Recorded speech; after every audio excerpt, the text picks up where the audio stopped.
He discovered a small opening in the concrete floor that led down into a sub-basement that was not. Silas lowered himself into the dark space and swept his flashlight across the dusty room until he saw it. Resting on a rusted metal shelf was a music box that looked remarkably well preserved despite the decades of decay. He reached out to touch the wooden casing and noticed a thin copper wire running from the box. The wire was connected to an ancient telephone junction box that was still receiving a very low amount of. Silas realized that the shifting of the building had caused the music box to wind up and trigger the cried. He heard a soft sound behind him and turned his light toward a corner where a small crawlspace was. Inside the crawlspace, he found a collection of personal items that clearly belonged to the missing boy from 1990. There were sketches and a small denim jacket along with a journal that described how the boy had hidden. The journal revealed that Arlo had found a way to survive for a short time by accessing a nearby. Silas called the police department and requested an immediate forensic team to secure the site and recover the remains. The investigation revealed that Arlo had become trapped after a structural collapse and could not find his way out. The music box had been his only comfort, and it somehow remained functional through a bizarre set of mechanical slongly. Technicians confirmed that the copper wire had acted as a primitive antenna that broadcast the sound during the heavy. The local news reported that the mystery of the missing boy was finally solved because of an observant emergency.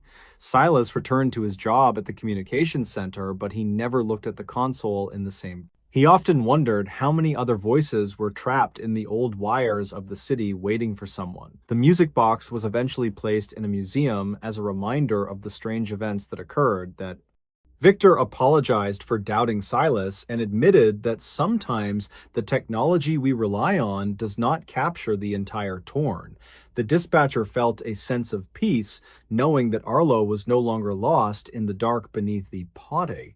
He continued to work the graveyard shift and kept his headset volume high during the quietest hours of the time. Every time the clock struck 3, Silas would pause and listen for the faint melodic chimes of a. The city remained quiet, but the wires were alive with the echoes of stories that were never meant to. People in the town spoke about the miracle of the call for years and how the past found.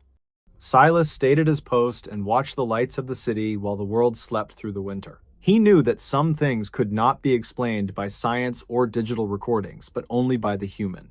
The mystery of the industrial district was closed, but the memory of the melody stayed with him forever, and the archives at the police station were updated to reflect the new evidence that Silas had discovered in the.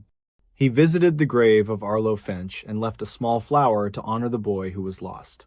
His co-workers treated him with a new level of respect and often asked him to listen to strange noises. Silas became a mentor for new dispatchers and taught them to trust their instincts even when the computers showed. He explained that the job was about more than just typing notes and sending cars to locations across the start. It was about being a witness to the things that everyone else was too busy or too loud. The old music box never played again after it was removed from the damp basement of the abandoned factory.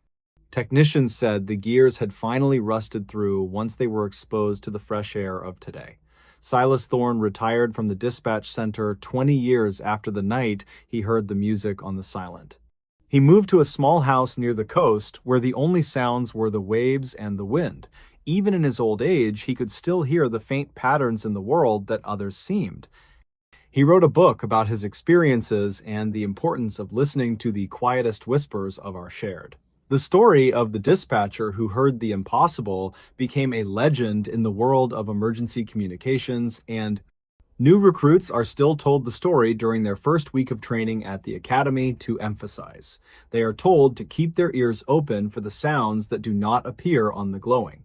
The city continues to grow and change, but the old copper wires still hum with the electricity of Silas. Knows that the world is full of signals if you are only patient enough to wait for. He sits on his porch and listens to the world with a smile because he knows the truth. The silence is never truly empty for those who know how to listen to the heartbeat of the.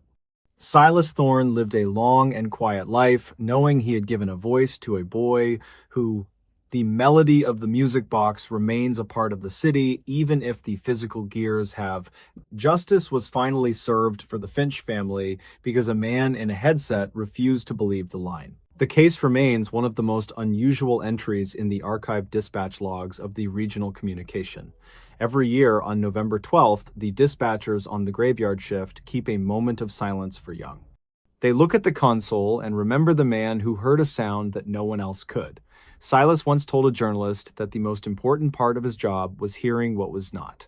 He believed that the digital world often missed these small analog frequencies that define the reality of our human. The basement of the old factory was eventually filled with concrete to prevent anyone else from becoming trapped. But some people say that if you walk past the site at 3 in the morning, you can. They claim a faint melodic chime can still be heard drifting through the rustling leaves of the overgrown. Silas never went back to the site himself, but he kept a photo of Arlo on his desk. It served as a reminder that every call had a soul behind it, regardless of what the screen. The legacy of the sharp-eared dispatcher lives on in every person who chooses to listen to the world. The world is a loud place, but the truth often resides in the tiny spaces between the loud. Silas Thorne finished his story and closed his eyes while the wind carried the secrets of the sea.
Hello, everyone. Welcome back to Echoes Whispers.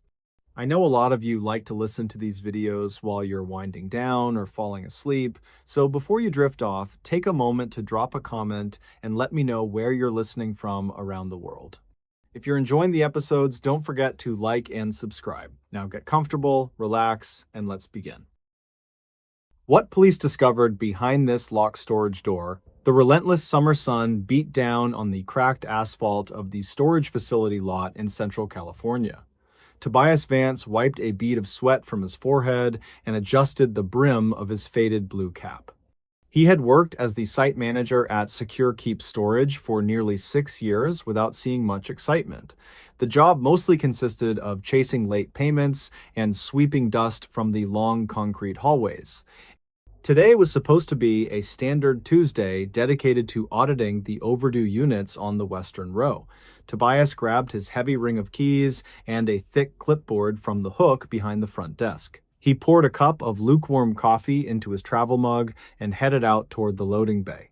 The facility was a sprawling maze of corrugated metal doors and numbered corridors that smelled of dry dust. Tobias walked down the aisle of Sector 4 and checked the list of units scheduled for auction processing. Most of these lockers contained abandoned furniture or boxes of old clothes that were not worth much money. He stopped in front of Unit 404, which had been rented to a man named Arthur Pence. The record showed that the rent had been paid by money order every month since 1998. The payments had stopped abruptly 3 months ago, and all certified letters to the address had returned unclaimed. Tobias sighed as he pulled the large pair of red bolt cutters from his tool belt for the job. He positioned the jaws of the cutter around the rusted shackle of the padlock and applied steady pressure. The metal snapped with a sharp crack that echoed loudly down the empty corridor of the storage building. Tobias removed the broken lock and slid the latch over to lift the heavy rolling metal door. The door rumbled as it retracted into the ceiling and revealed the dark space inside the unit. He clicked on his heavy flashlight and shone the beam into the dusty gloom to assess the contents.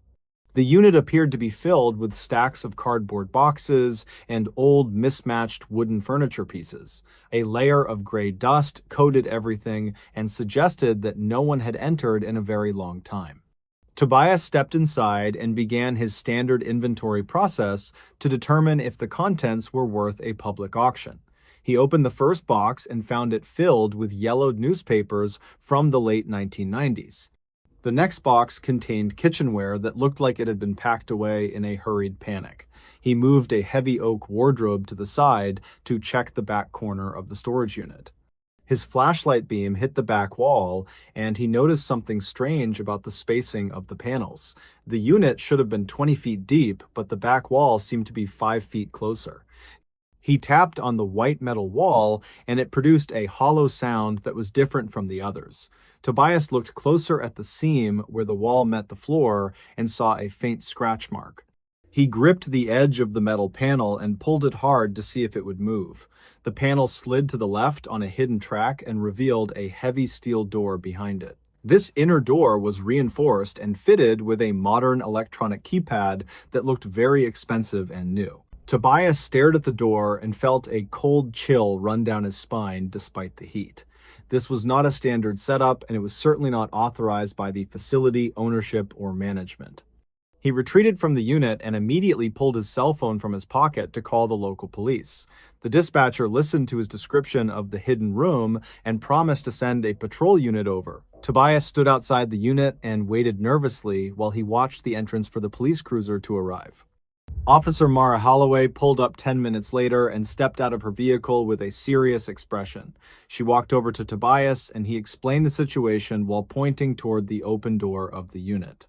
They walked back inside and Tobias showed her the false wall and the reinforced door hidden behind it. Officer Holloway examined the keypad and noted that it was still active with a faint green light blinking. She called for backup and requested a warrant based on the suspicious modification and the potential for illegal activity. 2 more officers arrived within the hour and brought heavy tools to breach the reinforced door safely. They used a hydraulic tool to force the steel frame, and the lock disengaged with a loud metallic groan. The door swung open and a rush of stale and cool air flowed out from the hidden chamber. Tobias stayed back near the entrance of the unit while the officers moved in with their weapons drawn. The hidden room was not filled with drugs or stolen goods as Tobias had initially expected to find. It was set up as a small and functional living space with a cot and a desk. The walls were lined with corkboards that were covered in maps and photographs and handwritten notes.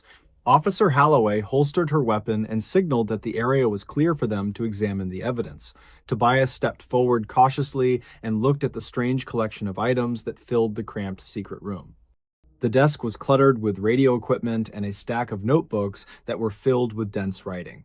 Officer Holloway picked up one of the notebooks and read the first page with a deep frown on her face. She motioned for her partner to start photographing the maps that were pinned to the walls of the room. The maps depicted the city's sewer system and the electrical grid with specific locations marked in red ink. Tobias looked at the photographs and realized they were surveillance pictures of a specific building downtown. The building in the photos was the main branch of the First National Bank on 4th Street.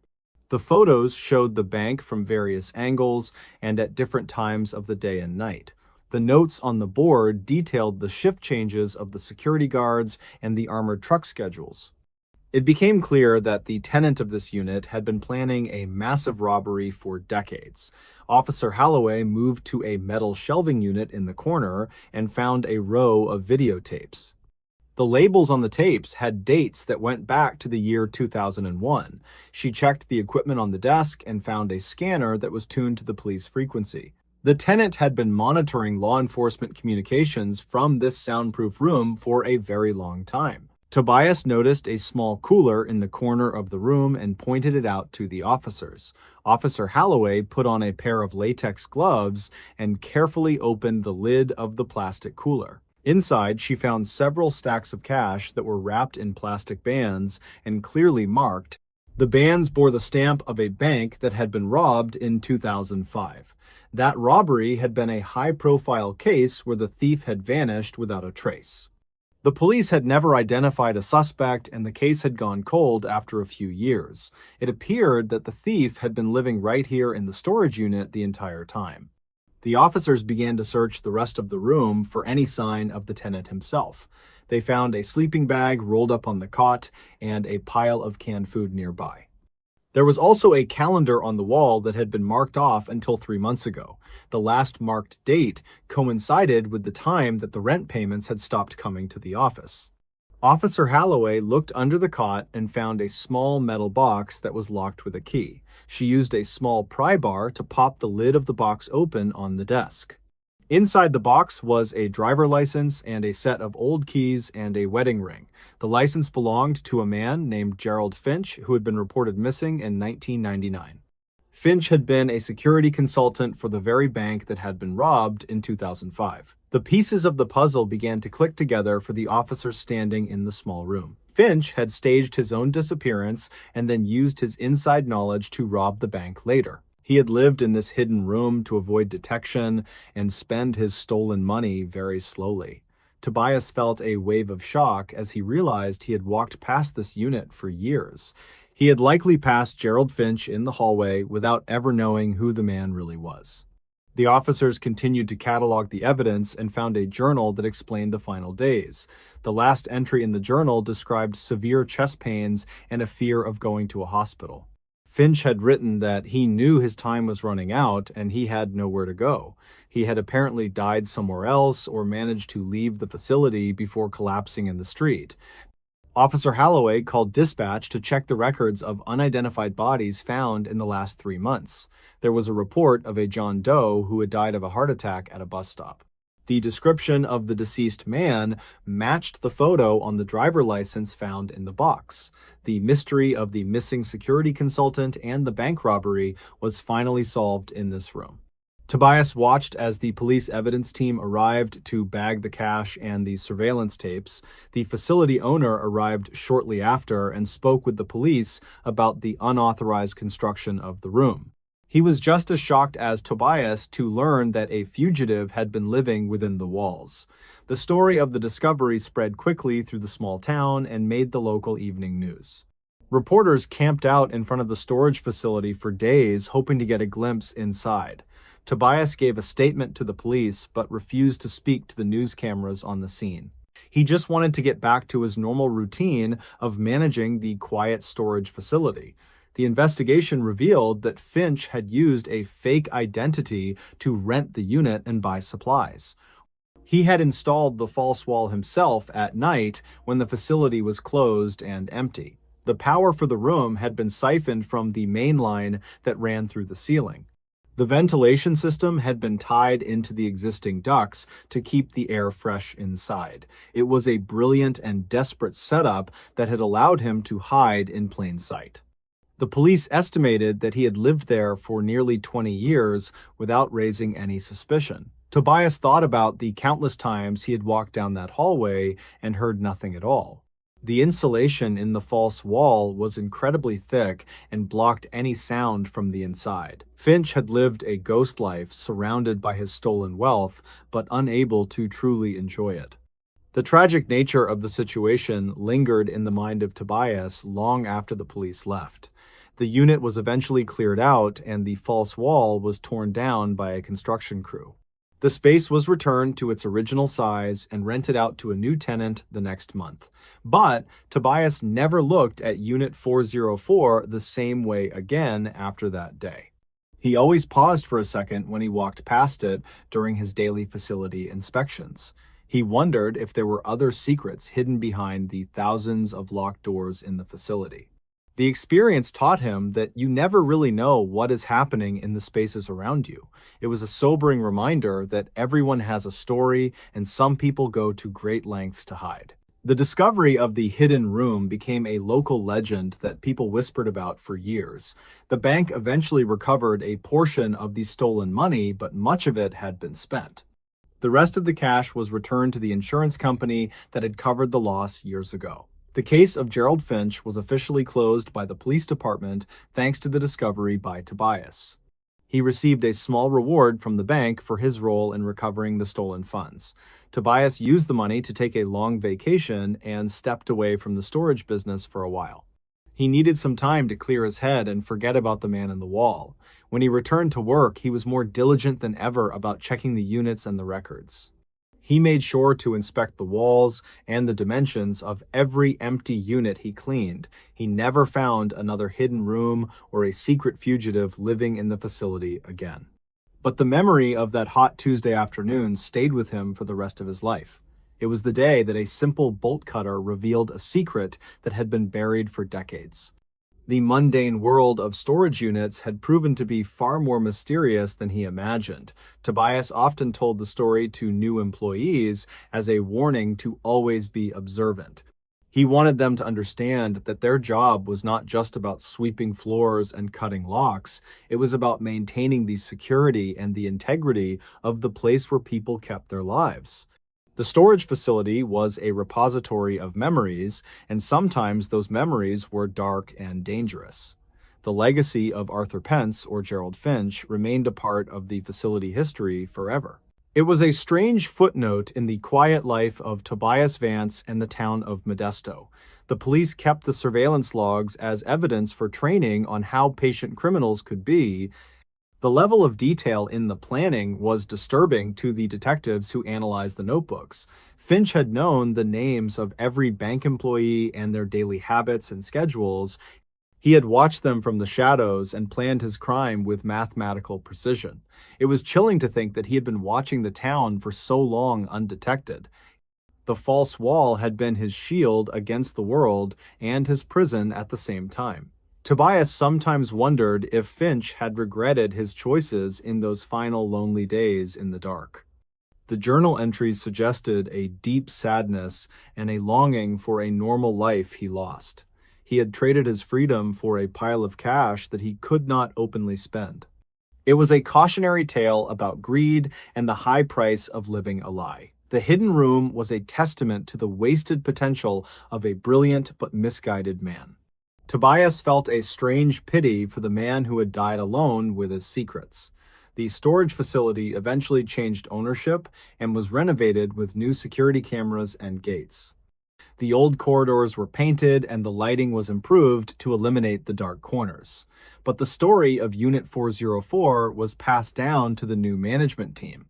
It served as a reminder that security was not just about fences and cameras and codes, it was about knowing who was on the property and what they were doing there. Tobias retired a few years later and moved to a smaller town near the coast. He enjoyed the fresh ocean air and the open spaces that were far from the cramped hallways. He never rented a storage unit for his own belongings after his experience at the facility. He preferred to keep his possessions close where he could see them and know they were safe. The mystery of the locked door had changed his perspective on privacy and hidden spaces. He knew that some doors were better left unopened and some secrets were better left found.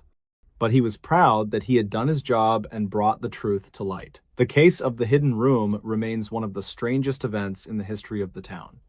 It is a story that reminds people that the truth is often stranger than fiction. The most ordinary places can hide the most extraordinary secrets if you look closely enough. Tobias Vance was just a man doing his job who stumbled into a mystery, and that mystery revealed the hidden life of a man who had vanished from the world. It was a discovery that no one expected behind a locked storage door. The final report from the police stated that the room was a masterpiece of concealment. The carpentry work on the false wall was professional and nearly impossible to detect visually. If Tobias had not noticed the depth difference, the room might have remained hidden forever. The next tenant might have filled the unit with boxes and never known about the space behind. It was a stroke of luck and attention to detail that solved the cold case. The incident highlighted the importance of being thorough in even the most routine tasks. Tobias sat on his porch years later and watched the sunset over the Pacific Ocean.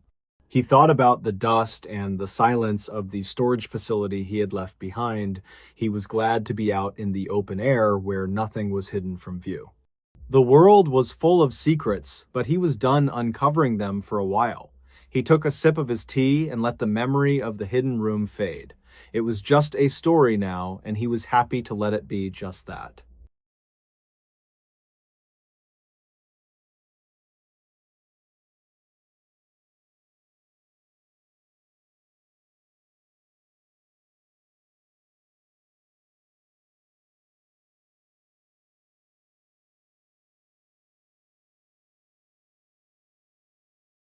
This recorded call changed a small town forever. The heavy rain hammered relentlessly against the dark, reinforced glass of the dispatch center in the quiet town of Oakhaven. Elias Thorne adjusted his headset and took a slow sip of lukewarm coffee from his chipped ceramic mug. He had been working the graveyard shift for 7 years and usually enjoyed the deep silence of the night.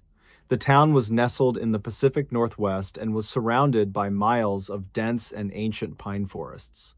Most of the calls at this hour were related to minor noise complaints or traffic accidents on the highway. Elias glanced at the digital clock on his console, which read exactly 3:14 in the morning.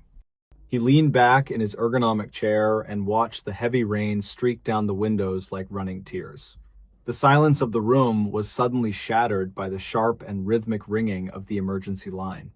Elias sat up straight and tapped the answer button on his console with a practiced and steady hand. He spoke his standard greeting and asked the caller to state their emergency clearly for the official record. There was no immediate response from the other end of the line, only the sound of heavy static.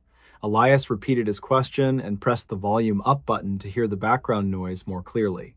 He heard a strange clicking sound, followed by a heavy silence that felt very oppressive and intentional to him. Then a voice broke through the static, and it sounded like it was coming from a deep tunnel. It was a male voice that sounded rough and strained, as if the person had been crying recently. The man was not speaking to Elias, but seemed to be talking to someone else in the room. He was apologizing over and over again for something that had happened a very long time ago. Elias quickly started the trace program on his computer to locate the precise origin of the strange call. The voice on the line continued to ramble about a red door and a missing silver key. The trace came back with a location on the outskirts of town near the abandoned lumber mill property. The address belonged to a dilapidated farmhouse that had been empty since the year 1999. Elias signaled for Officer Silas Reed, who was on patrol in that sector, to respond to the scene. He kept the line open and listened intently to the disturbing monologue coming from the other end. The man was describing a location in the woods where the ground was always soft and wet. He mentioned a specific oak tree that had been struck by lightning nearly 2 decades ago during a storm. Officer Reed acknowledged the dispatch and turned his cruiser toward the Old Mill Road without hesitation. The rain was turning the dirt road into thick mud and making the drive difficult and dangerous. Elias relayed the information from the call to Reed as he drove through the blinding storm that night. The voice on the phone suddenly stopped speaking and was replaced by a high-pitched mechanical whine. It sounded like a tape rewinding or an old machine struggling to operate properly in the damp air. Elias realized with a sudden jolt that he might be listening to a recording rather than a live person. The line went dead with a loud click before Elias could ask any more questions to the caller. He stared at his screen and felt a deep sense of unease settle in the pit of his stomach. He tried to call the number back, but got a disconnected signal tone immediately after dialing the digits. Officer Reed arrived at the farmhouse 10 minutes later and reported that the property looked completely desolate. The windows were boarded up with plywood and the front porch was sagging under the weight of rot. Reed drew his heavy flashlight and his service weapon as he approached the front door cautiously in the rain. He pushed the door open, and it creaked loudly on rusted hinges in the wet night air. The beam of his flashlight cut through the darkness and revealed a dusty hallway filled with old debris. Reed announced his presence loudly, but there was no answer from inside the dark and empty house. He moved room by room and checked for any sign of a squatter or a recent intruder. The house smelled of mildew and old wood and damp earth from the storm raging outside the walls. He reached the kitchen at the back of the house and found something sitting on the rotting table. It was an old reel-to-reel tape recorder that was plugged into a portable battery pack. A telephone handset was lying next to the speaker of the machine, which had been taken off the hook. Someone had rigged the device to play the tape into the phone and then disconnected the line. Reed secured the scene and called for a detective to come out and process the strange evidence. This was not a random prank, but a deliberate attempt to send a message to the local police. Elias listened to the initial report from Reed and felt a cold chill run down his spine. Detective Miller arrived at the scene an hour later to collect the recorder and the magnetic tape. They brought the device back to the station where the audio equipment was much better for analysis. Elias stayed past the end of his shift because he needed to know what was on that tape. They set up the reel in the evidence room and prepared to play it from the very beginning. The tape started with a long period of silence, followed by the sound of a heavy door closing. Then, the voice that Elias had heard on the phone began to speak again clearly and without static. The audio quality was much higher on the master tape than it had been over the phone line. They could hear background noises that had been lost in the transmission of the call that morning. There was the sound of a train whistle blowing in the distance at regular intervals on the recording. Detective Miller noted that the train tracks near the mill had been removed in 2001. This confirmed that the recording had been made at least 20 years ago or possibly even earlier. The man on the tape was confessing to a crime that had haunted the town for decades. He spoke about a girl named Sarah who had vanished on her way home from school one afternoon. Sarah had gone missing in 1998, and her body had never been found by the police. The man on the tape described exactly how he had lured her into his car that day. He detailed the route he took into the woods and where he had buried her body afterwards. He mentioned the lightning-struck oak tree that Elias had heard about during the initial phone call. The level of detail in the confession was sickening and left no doubt about its authenticity to the officers. Detective Miller stopped the tape and looked at Elias with a grim expression on his face. They needed to identify the voice on the tape to catch the killer if he was still alive. Elias suggested they run the audio through the digital database to check for potential voice matches. The town was small enough that the police had records of many residents over the last 30 years. They isolated a clear section of the speech and fed it into the computer system for analysis. The software took several minutes to process the audio file while they waited in the silent room. The results came back with a 90% match to a man named Arthur Vance who lived nearby. Arthur Vance was a prominent figure in the community who had served on the town council for years. He was known for his charity work and had even helped organize the search for Sarah back then. The revelation that he could be the killer sent a shockwave through the small room of officers. Detective Miller immediately requested a warrant to search the property that Vance owned near the woods. They also needed to bring Vance in for questioning immediately before he could flee the area that morning. A convoy of police vehicles headed out to the Vance residence as the sun began to rise. The rain had finally stopped, but the sky was still gray and heavy with dark clouds. Arthur Vance was eating breakfast on his porch when the police cars pulled into his long driveway. He did not run or fight, but simply set down his coffee cup and sighed deeply. He looked like a man who had been waiting for this moment for a very long time. Detective Miller read him his rights and placed him in the back of the patrol car without incident. Meanwhile, another team of officers went to the location described in the tape recording near the old mill. They found the old oak tree, which was now just a blackened stump covered in thick green moss. The ground around the tree was overgrown with thick brush and thorny blackberry vines that tore their clothes. They brought in a cadaver dog to search the area for any sign of human remains buried there. The dog alerted on a patch of earth about 20 feet behind the old tree stump almost immediately. The officers began to dig carefully with shovels and trowels to preserve any evidence they might find. It took 4 hours of digging before they found the first piece of clothing in the dirt.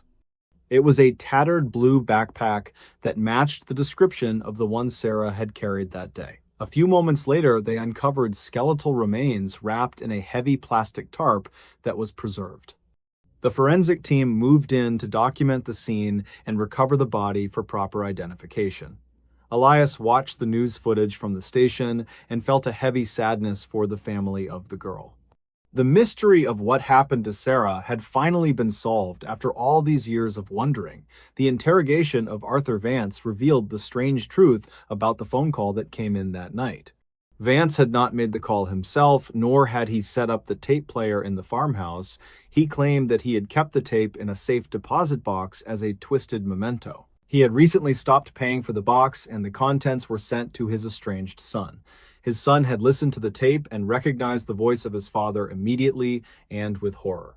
The son was too afraid to confront his father or walk into the police station himself with it. Instead, he had broken into the abandoned farmhouse and set up the elaborate call to the police. He wanted the police to hear the confession without having to testify against his own father in court. It was a desperate act by a young man who was burdened with a terrible truth he found. The police located the son a few days later, and he corroborated the entire story to them. He was not charged with any crime, given the extenuating circumstances and his cooperation with the investigation. Arthur Vance was charged with first-degree murder and kidnapping based on the overwhelming evidence found. The trial was a short affair because the voice on the tape was undeniable proof of his guilt. Vance pleaded guilty to avoid the death penalty and accepted a sentence of life in prison without parole. The town of Oak Haven was forever changed by the events of that rainy Tuesday morning in August. The people realized that a monster had been living among them in plain sight for decades without suspicion. The trust that had held the small community together was fractured and took years to heal completely. Elias continued to work as a dispatcher, but the job felt different to him now after that night. He found himself listening closer to every call and analyzing every background noise he heard on the line. He realized that the truth often hid in the quiet spaces between the words people spoke to him. The recording of Arthur Vance was archived as a case study in criminal psychology at the State Academy. It showed how guilt could be preserved on magnetic tape long after the crime was committed. The farmhouse where the call originated was eventually torn down by the city safety inspectors a year later. The land was cleared and left empty as a silent memorial to the tragedy that was revealed there. Sarah was given a proper burial in the town cemetery next to her parents who had passed away. A large crowd gathered to pay their respects and finally say goodbye to the lost girl. Elias stood at the back of the service and watched the leaves fall from the trees in silence. He thought about the random nature of the discovery and how close the secret came to being lost. If the son had simply thrown the tape away, the truth would have remained buried forever. It was a reminder that justice sometimes arrives in strange and unexpected ways when we least expect it. The case became a legend in the county and was discussed by rookie officers for years to come. They talked about the ghost call that solved the coldest case in the history of the department. Elias eventually retired from the dispatch center and moved to a small cabin near the lake. He enjoyed the peace and quiet of retirement, but he never owned a tape recorder again. The sound of a tape rewinding always brought him back to that dark morning in the dispatch room. He preferred the sound of the wind in the trees and the water lapping at the shore. The town of Oakhaven slowly returned to normal, but the shadow of the case lingered for a long time. Parents held their children a little closer, and people locked their doors at night with more care. The innocence that had defined the town in the 90s was gone for good after the discovery. But in its place was a new sense of vigilance and a commitment to looking out for one another. The community had survived the darkness and come out the other side stronger than before the incident. They knew that evil could hide behind a friendly face and a well-manicured lawn in their town. The recording itself was digitized and stored on a secure server in the state capitol for safekeeping. It was rarely accessed, but it remained there as a testament to the victim and the crime. Every year on the anniversary of the call, Elias would light a single candle in his window.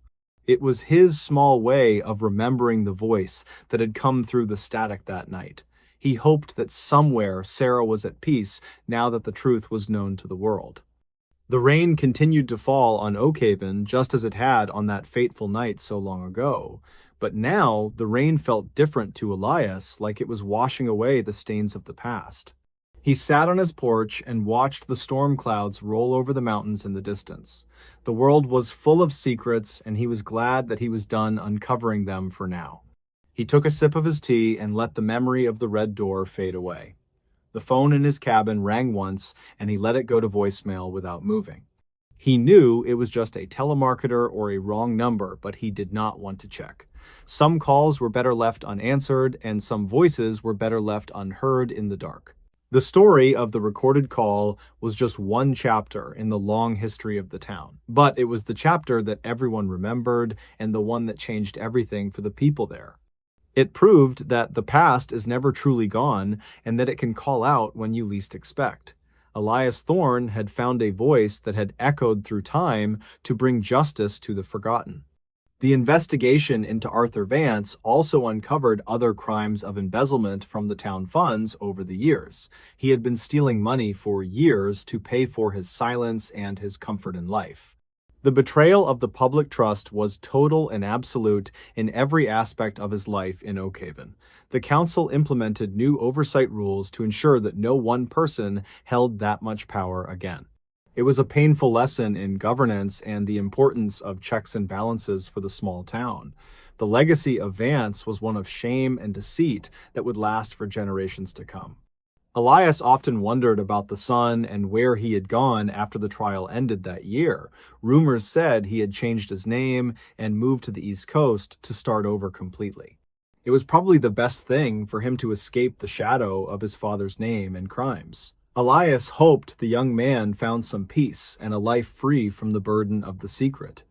It took a lot of courage to turn in his own flesh and blood to the police. That act of bravery was the one bright spot in a very dark and tragic story.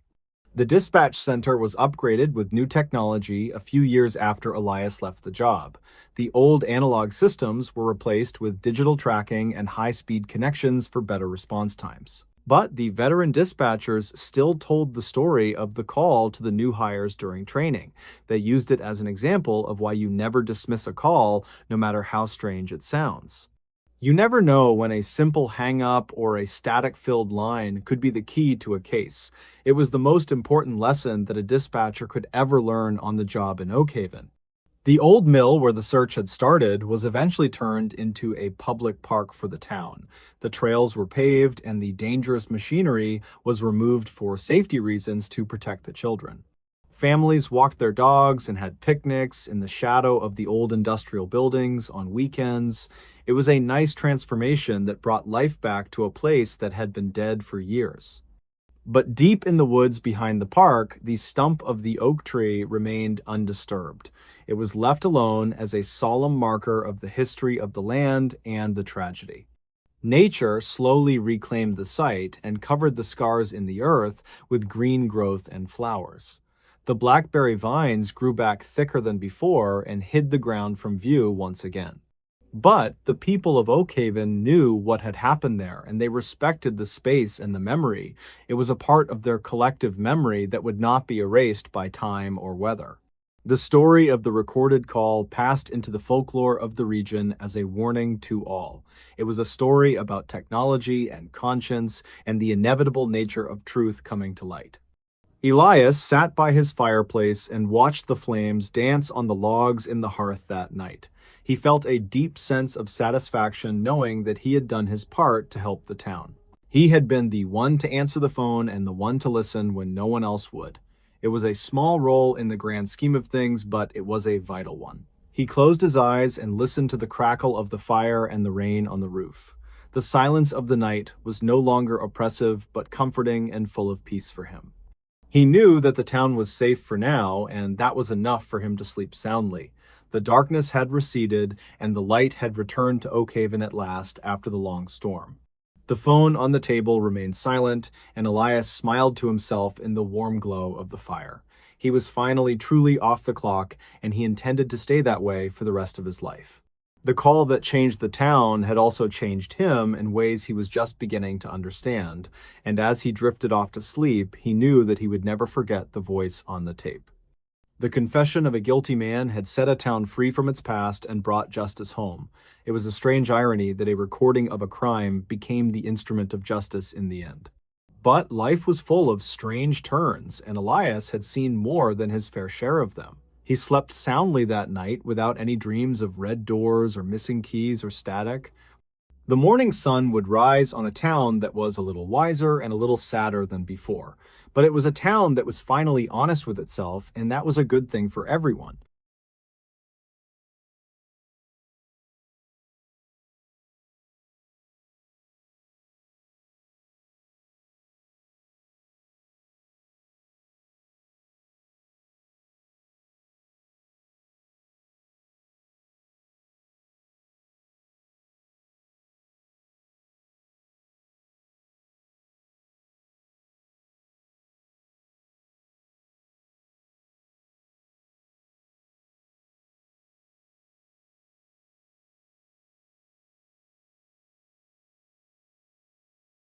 Never answer a phone ringing in this abandoned building.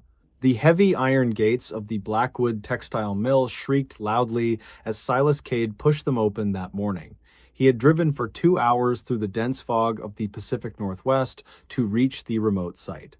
Silas was a structural engineer who specialized in assessing dangerous industrial properties for potential demolition or renovation projects.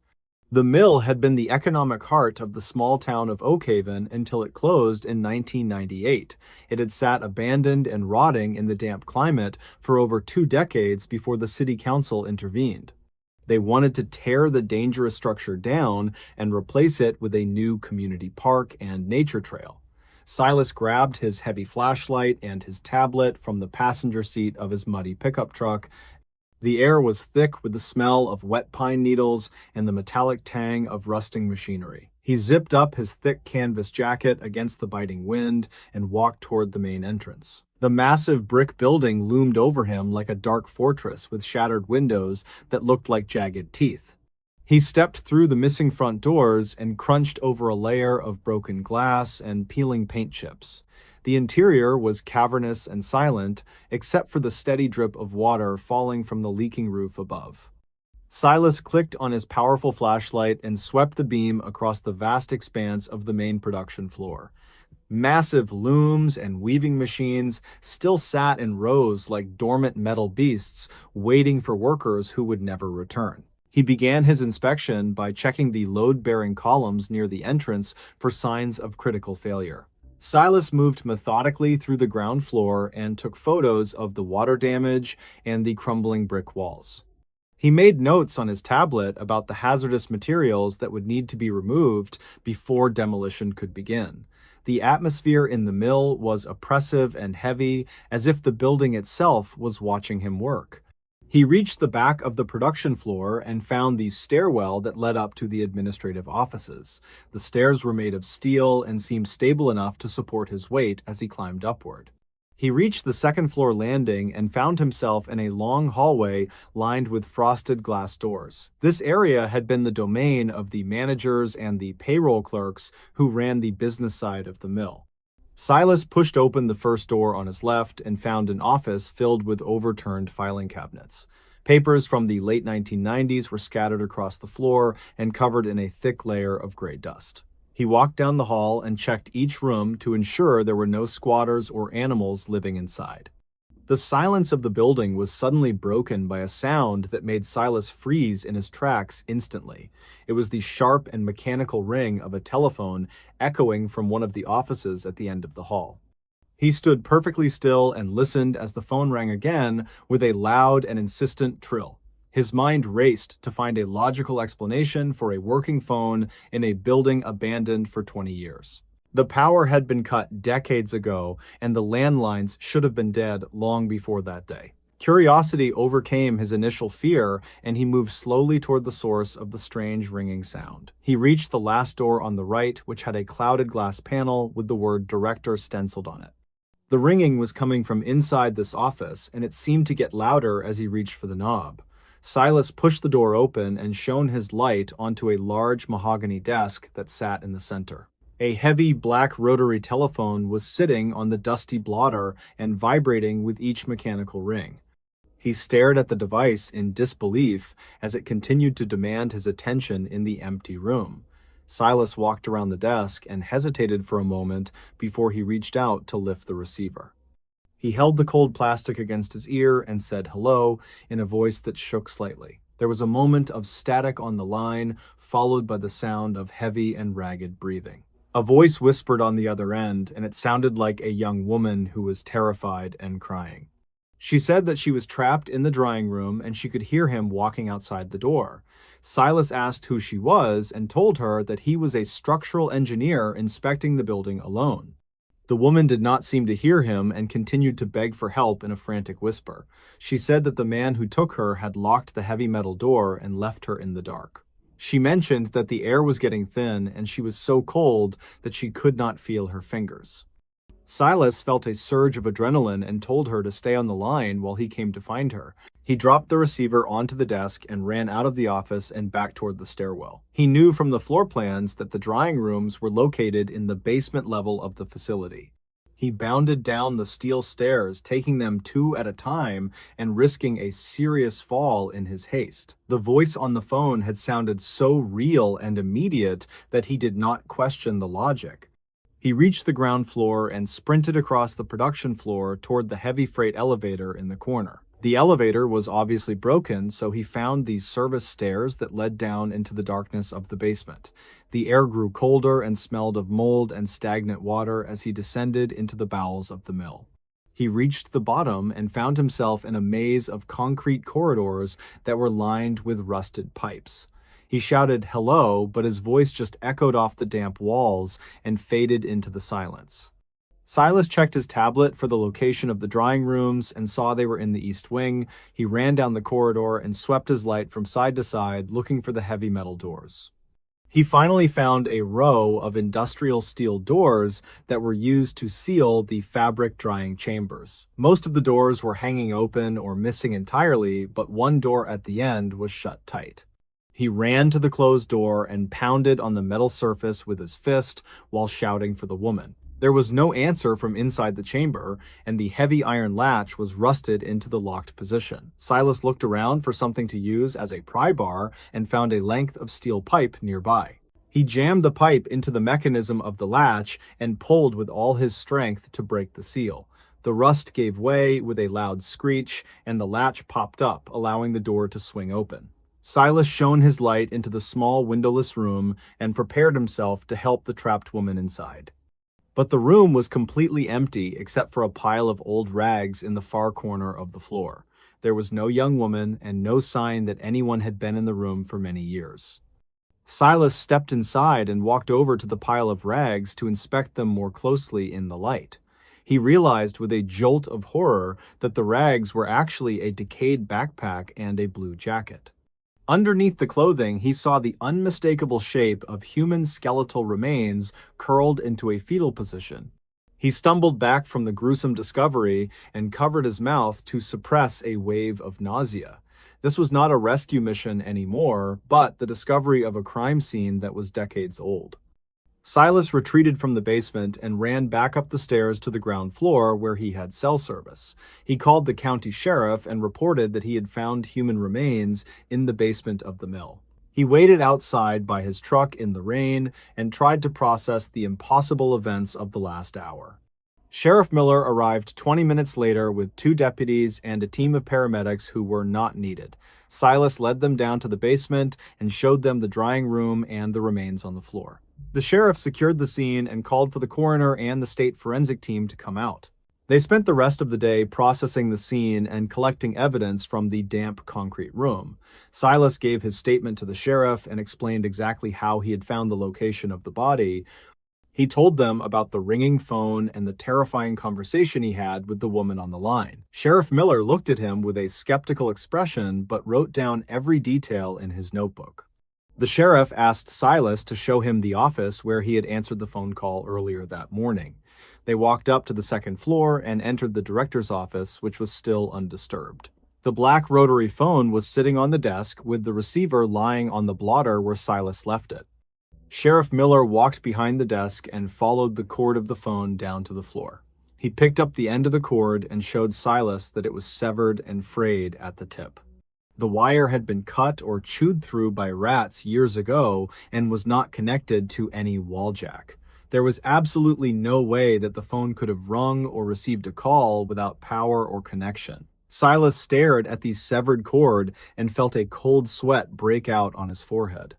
He knew what he had heard, and he knew that the voice had led him directly to the body. The forensic team later identified the remains as those of a girl named Lena Graves.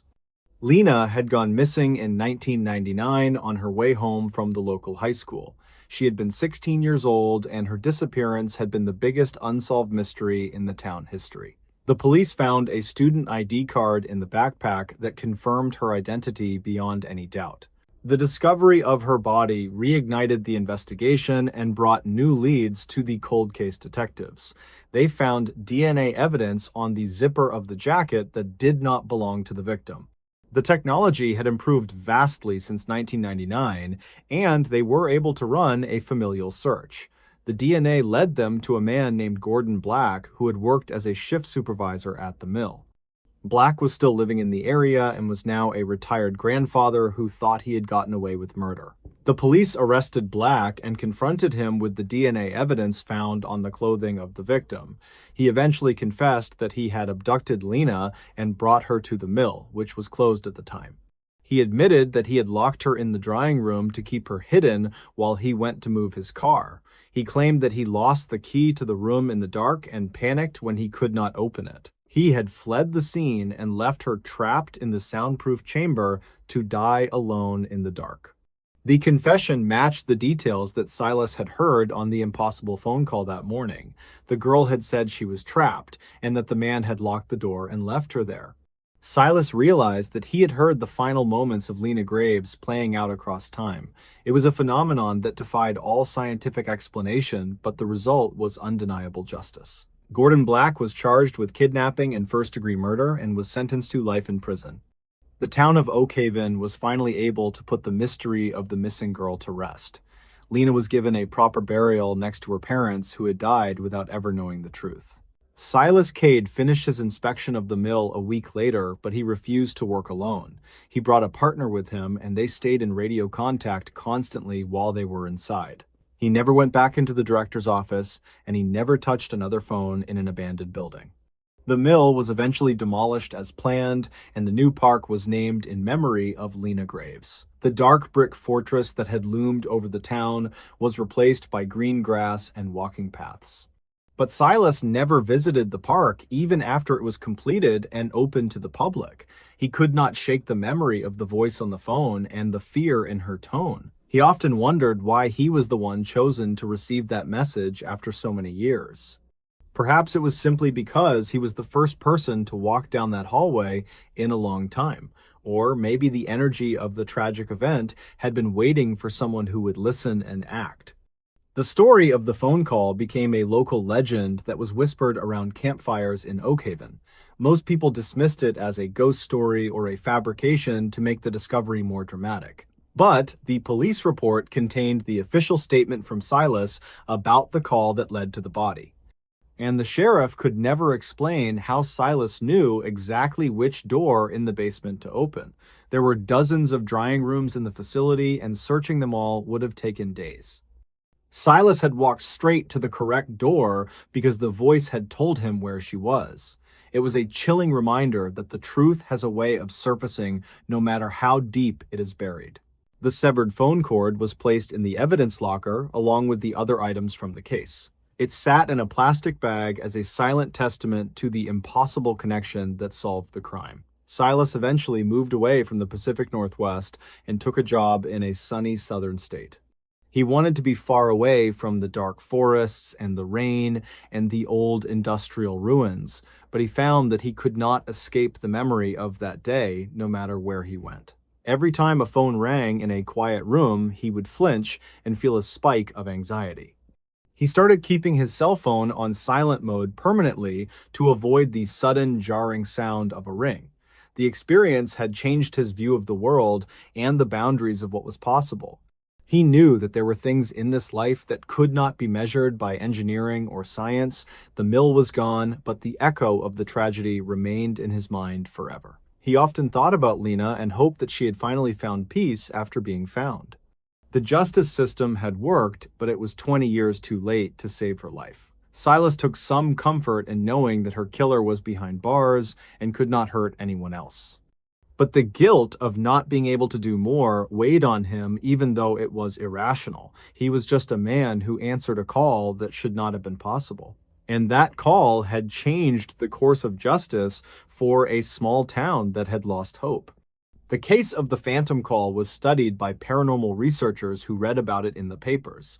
They theorized that the emotional energy of the victim had imprinted on the location. The phone was simply a conduit for that energy to manifest when a receiver was nearby. It was a fascinating theory, but it offered little comfort to the man who had lived through it. Silas preferred to think of it as a final plea for help that finally reached the right person. He was a man who fixed broken structures, but this was one thing he could not fix. He could only witness the aftermath and do his best to set things right in the present. The demolition of the mill had revealed many secrets, including hidden stashes of alcohol and stolen goods, but none were as significant as the secret hidden behind the steel door of the drying room. The workers who tore down the building reported feeling cold spots and hearing whispers in the basement. They worked quickly to finish the job and clear the debris from the site. The ground was blessed by a local priest before the park construction began. It was a gesture of respect for the tragedy that had occurred on that soil. The town moved on, but they never forgot the girl who had been lost in the mill, and they never forgot the stranger who came to town and found her. Silas Cade remains a reluctant hero in the history of Oakhaven. He declined all requests for interviews and books about his experience. He just wanted to live a quiet life and do his job without any supernatural interference. But he knows that he will always be the man who answered the dead phone. And he knows that he will never look at an abandoned building the same way again. The world is full of silence, but sometimes the silence speaks if you listen. And sometimes the most important calls are the ones that come from nowhere. The severed wire on the desk was the only physical proof that the call was impossible, but the body in the basement was the proof that the call was real. It is a paradox that Silas accepted as a part of his life story. He learned to live with the unexplainable and to trust his instincts above all else. If he had ignored the phone or assumed it was a prank, Lena might never have been found. Her killer might have lived out his days as a free man without ever facing justice. It was a terrifying thought, but it validated his decision to answer the ring. He had walked into the darkness and brought the truth back out into the light. And that was something that he could be proud of in the end. The rain still falls in Oak Haven and the fog still rolls in from the coast, but the mill is gone and the phone is silent in the evidence locker. The story is over, but the lesson remains for anyone who hears it. Never ignore the signs that the universe sends you, even if they seem impossible, and be careful when you explore the places that have been left behind. You never know who might be waiting for you to pick up the line. The connection between the living and the dead is thinner than we think, and sometimes all it takes is a ringing phone to bridge the gap.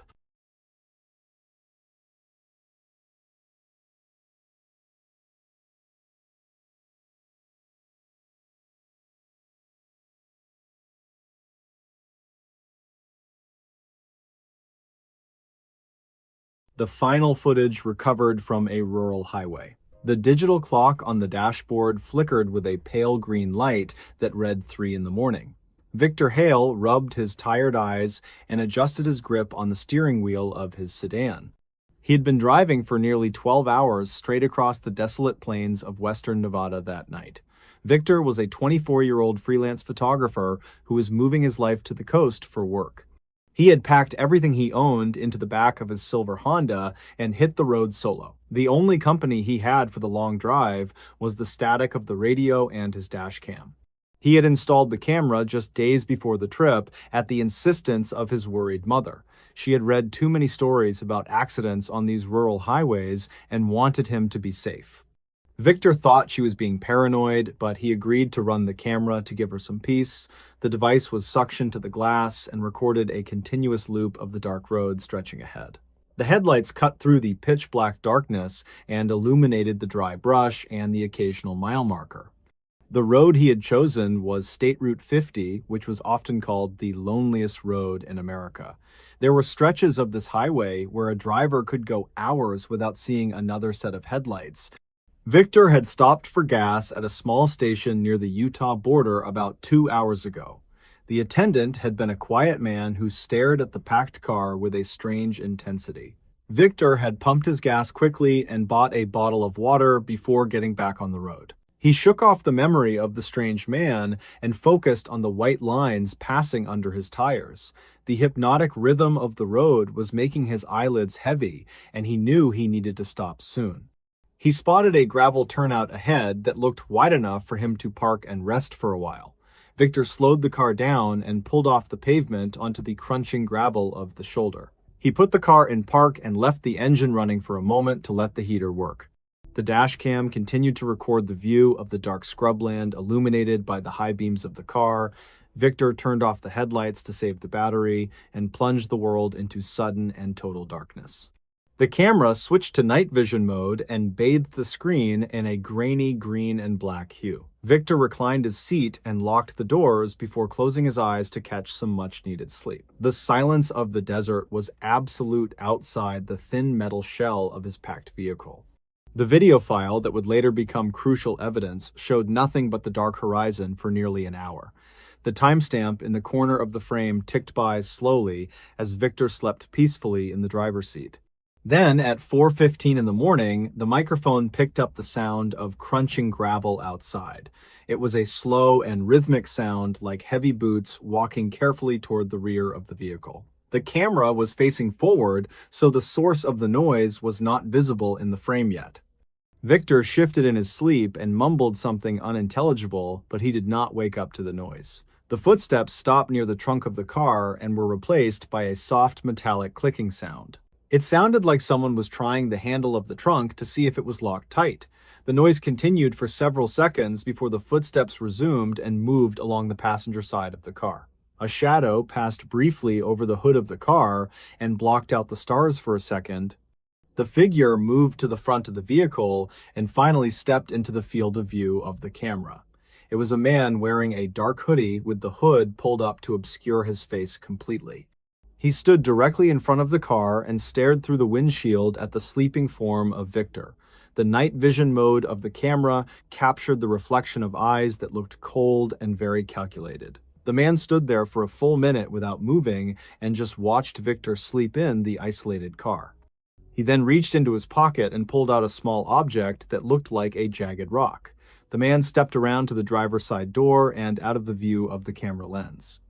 There was a sudden loud smash as the side window was shattered and the glass rained down on Victor. Victor screamed in terror and the audio picked up the sounds of a violent struggle inside the car. The camera was knocked loose from the windshield during the fight and fell onto the passenger floor mat. The lens was now pointing up at the underside of the dashboard, and the view was mostly obscured by darkness. The audio continued to record the terrifying sounds of the confrontation that was happening just inches away. There was a voice demanding the keys and the wallet, followed by the sound of a heavy blow. Victor was pleading with the attacker and telling him to just take the car and let him go. The car door was thrown open and the sound of Victor being dragged out onto the gravel was audible. The recording captured the sound of the engine being revved hard as the attacker jumped into the driver's seat. The car peeled out of the gravel turnout and back onto the highway, leaving Victor behind in the dark. The camera slid across the floor as the car accelerated and finally came to rest, wedged under the seat. It continued to record the muffled sound of the road noise and the radio for another 2 hours. The car was eventually parked and the engine was turned off, which ended the power supply to the camera. The vehicle was found 3 years later in a ravine about 50 miles south of the original turnout.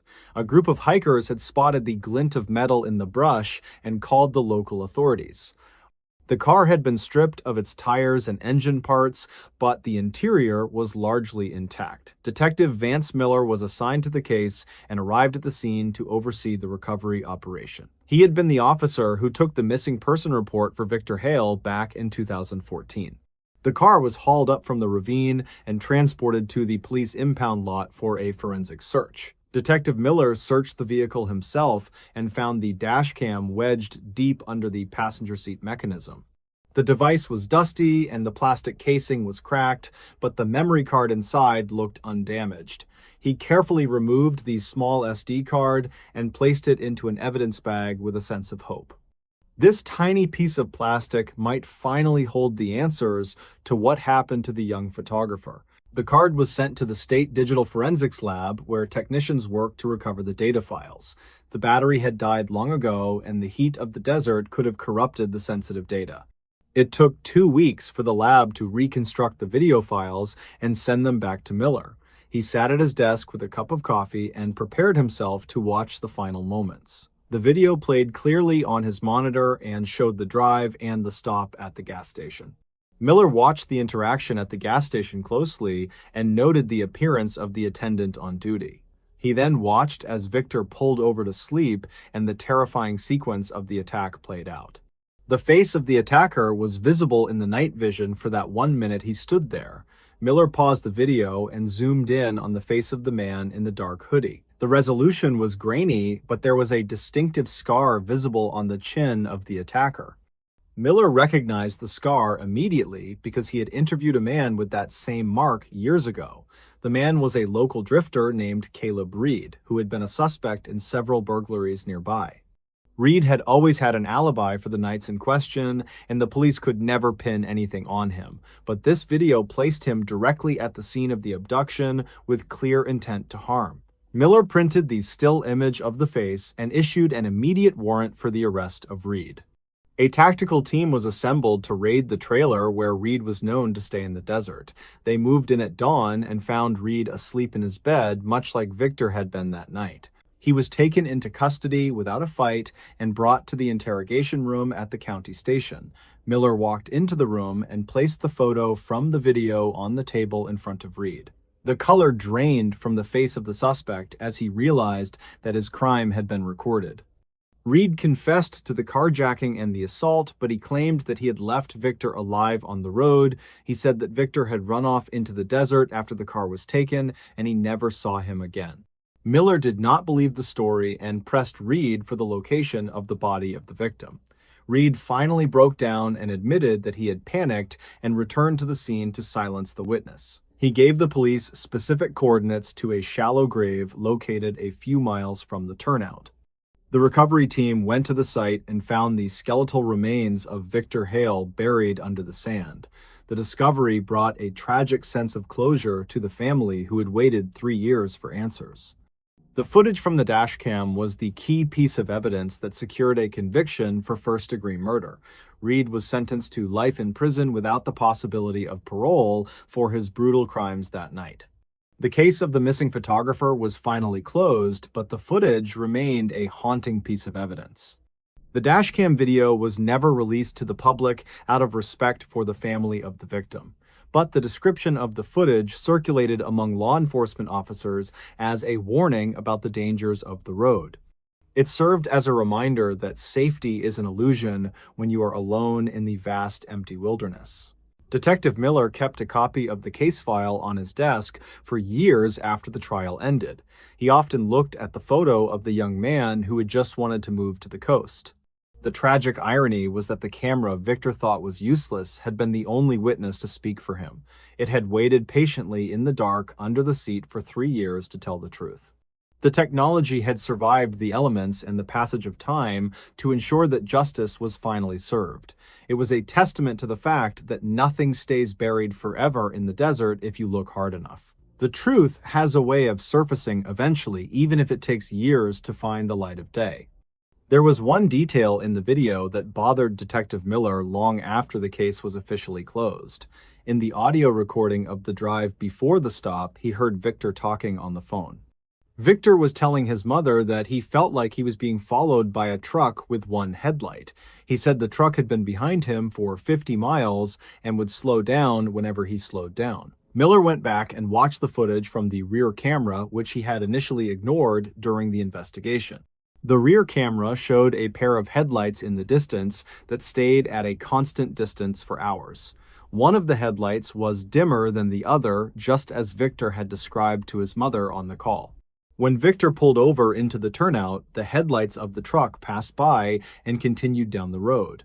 But the taillights of the truck flared red as it braked hard about a quarter-mile down the highway. The truck then reversed slowly along the shoulder with its lights off until it was near the turnout. This revealed that Caleb Reed had not just stumbled upon a sleeping victim by random chance that night. He had been stalking Victor for over an hour and waiting for the perfect moment to strike him. The realization made the crime feel even more predatory and cold-blooded than Miller had originally thought possible. It meant that Reed was hunting on that highway and looking for anyone who appeared vulnerable and alone. The road was the perfect hunting ground for a predator who knew the terrain well. Miller used this new information to look into other missing person cases along that same stretch of Route 50. He found 2 other reports of travelers who had vanished in that area between 2010 and 14. Both vehicles had been found abandoned with no sign of the drivers and no clues to follow. Miller theorized that Reed might be responsible for those disappearances as well, based on the modus operandi. He went back to the prison to interview Reed again about the other missing people on the list. Reed refused to speak about any other crimes and maintained his silence until the day he died in prison. But the timeline and the location strongly suggested that he was a serial offender operating in the shadows. The dashcam footage had stopped him before he could claim any more victims on that dark stretch of road. It was a small comfort to the families of the potential victims who were spared by his arrest. The legacy of Victor Hale became one of saving others through the silent testimony of his camera. The story of the recovered footage became a local legend in the small towns along the highway border. People warned travelers not to stop in the remote turnouts and to keep moving until they reached a town. The gas station where Victor had stopped eventually closed down, and the building fell into disrepair and ruin. The attendant who had stared at Victor was interviewed but cleared of any involvement in the actual crime. He claimed he had just been admiring the car and wondered why a city boy was out there. Detective Miller retired a few years later and moved to a house near a lake to fish and relax. He tried to leave the darkness of the job behind him, but some cases stick with you forever. He never drove on Route 50 again, and he always advised his grandchildren to fly instead of drive. The image of the man standing in the dark watching Victor sleep haunted his dreams occasionally at night.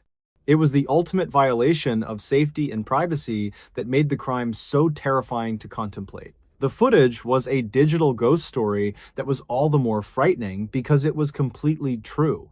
It showed how quickly a life can be taken and how fragile our sense of security really is. The desert reclaimed the spot where Victor had died, and the wind erased the tire tracks in the gravel, but the digital file remained locked away in an evidence locker as a permanent record of the event. It was the final footage recovered from a rural highway, and it changed everything for those involved. The memory card is still there today, sitting in a plastic bag labeled with the case number and date. It contains the last sunset that Victor ever saw and the face of the man who took his life. It is a small piece of plastic that holds a massive amount of tragedy and truth within its circuits. And it serves as a silent warning to anyone who thinks that they are truly alone on the road. You never know who might be watching from the darkness just beyond the reach of your headlights. Miller sometimes wondered if Victor had sensed the danger before he fell asleep in the car that night. The phone call to his mother suggested that his instincts were screaming at him to keep moving. If he had just driven another hour, he would have reached a town with a motel and safety. It was a series of small decisions that led to a catastrophic outcome that could not be undone. That is the nature of tragedy and the burden of hindsight that the living must carry for the dead.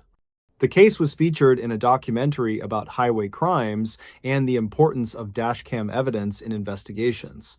The producers asked to use the actual footage, but the family and Miller refused the request firmly.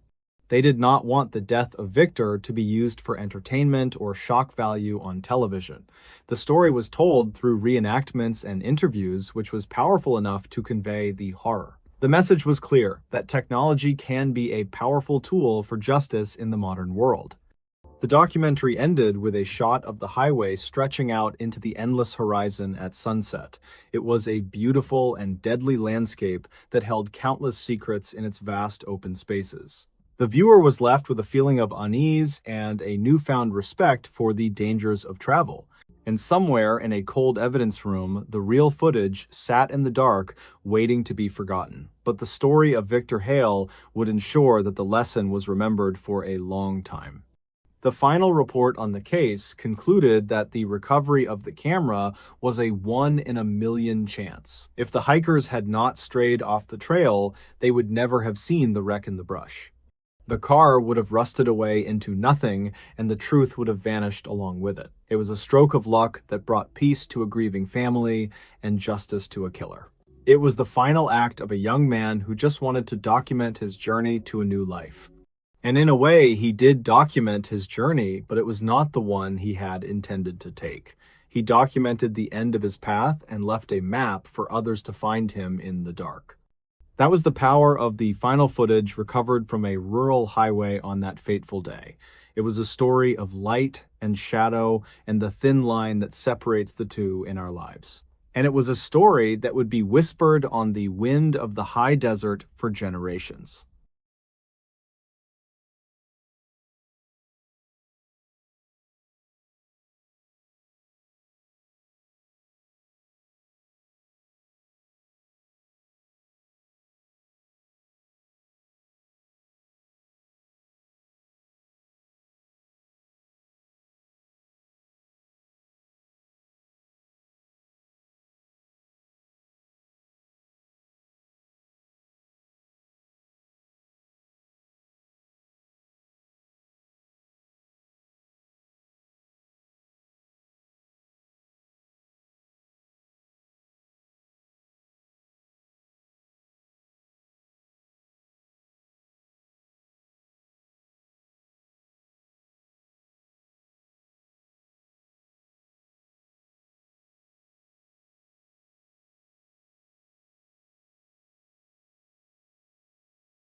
This ordinary map led investigators to a warning. The rain was coming down in sheets against the large front window of the antique shop in downtown Seattle. Julian West wiped his dusty hands on a cotton rag and looked at the massive oak desk before him. He had purchased the heavy piece of furniture at an estate sale earlier that morning for a very low price. The previous owner had been a man named Arthur Vance, who had lived a quiet and solitary life in Bellevue. Vance had passed away recently, and his distant relatives were eager to clear out his cluttered house quickly. Julian specialized in restoring vintage furniture, and he knew that this desk was a true diamond in the rough. He began the restoration process by pulling out the heavy wooden drawers to inspect the joinery and the rails. The desk was solid oak and smelled of lemon polish and the stale smoke of old pipe tobacco. Julian removed the bottom drawer on the left side and noticed something strange about the depth of the cavity. The drawer seemed to be shorter than the space it occupied, which suggested a hidden compartment in the back. He reached his arm into the dark opening and felt a small wooden latch located near the rear panel. Julian pressed the latch and heard a soft click as a secret panel popped open in the wood. He pulled the panel free and reached inside to retrieve a folded piece of thick and yellowed paper. It was a standard topographic map of the Cascade foothills that had been printed in 1995. Julian unfolded the map on the surface of the desk and turned on his bright inspection lamp to see. The map depicted a dense area of forest that was located about 40 miles east of the city limits. There were red ink markings drawn over the contour lines that indicated a specific path leaving the main trail. The path wound through a steep valley and ended at a location marked with a small black skull symbol. Julian leaned in closer and saw that someone had written a message in the margin of the map. The handwriting was jagged and pressed hard into the paper as if the writer was angry or afraid. The message simply read that this ordinary map led to a warning that must never be ignored. Julian felt a chill run down his spine as he traced the red line with his finger on the paper. He wondered if this was just a game or a fantasy map created by a bored old man. But the serious tone of the writing and the hidden nature of the map suggested something much darker. He decided to do some research on the area marked by the skull to see if it held significance. He searched online for news stories related to that specific patch of wilderness in the last 20 years. The search results showed that 3 hikers had gone missing in that exact area between 1990 and 2000. Their bodies had never been found, and the cases had eventually gone cold due to a lack of evidence. Julian stared at the screen and realized that the map might be the key to solving those disappearances. He knew he should call the police immediately, but he felt a strange compulsion to see the location himself. He wanted to verify that the path on the map actually existed before he involved the local authorities. He waited until the rain stopped the following morning and packed his hiking gear into his old truck. Julian drove out to the trailhead marked on the map and parked his vehicle in the empty gravel lot. The forest was silent and dripping with water as he stepped onto the muddy trail with the map in hand. He walked for an hour along the marked public path until he reached the point where the red line diverged. There was no visible trail leading into the dense undergrowth where the red ink line indicated he should go. Julian pushed through the wet ferns and the low-hanging branches of the pine trees to follow the route. The terrain was steep and difficult to navigate, but he found faint signs that someone had walked here before.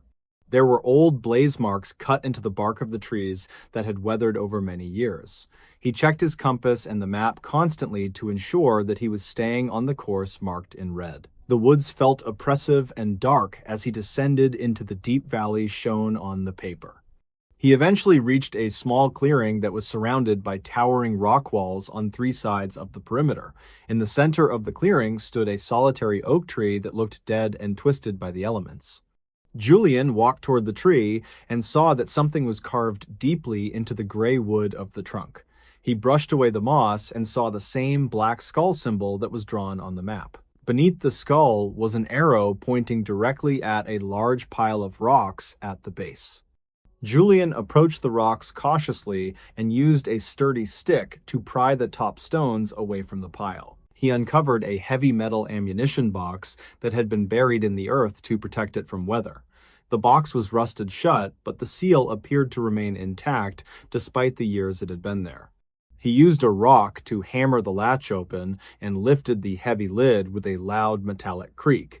Inside the box was a collection of items that made his stomach turn and his hands shake uncontrollably.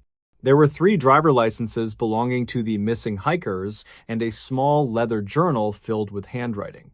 On top of the items was a single index card with the word warning written in bold black letters. Julian picked up the card and read the text that was written on the back in the same jagged script. It said that this was the trophy box of a monster who had hunted in these woods for decades. The writer claimed to be the brother of the killer who had discovered the truth too late to stop him.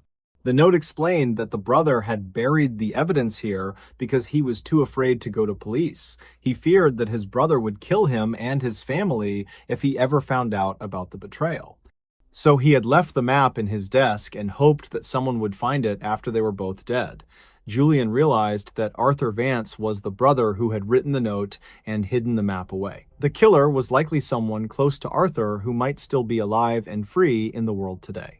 Julian closed the box and grabbed his phone to call the police, but there was no signal in the valley.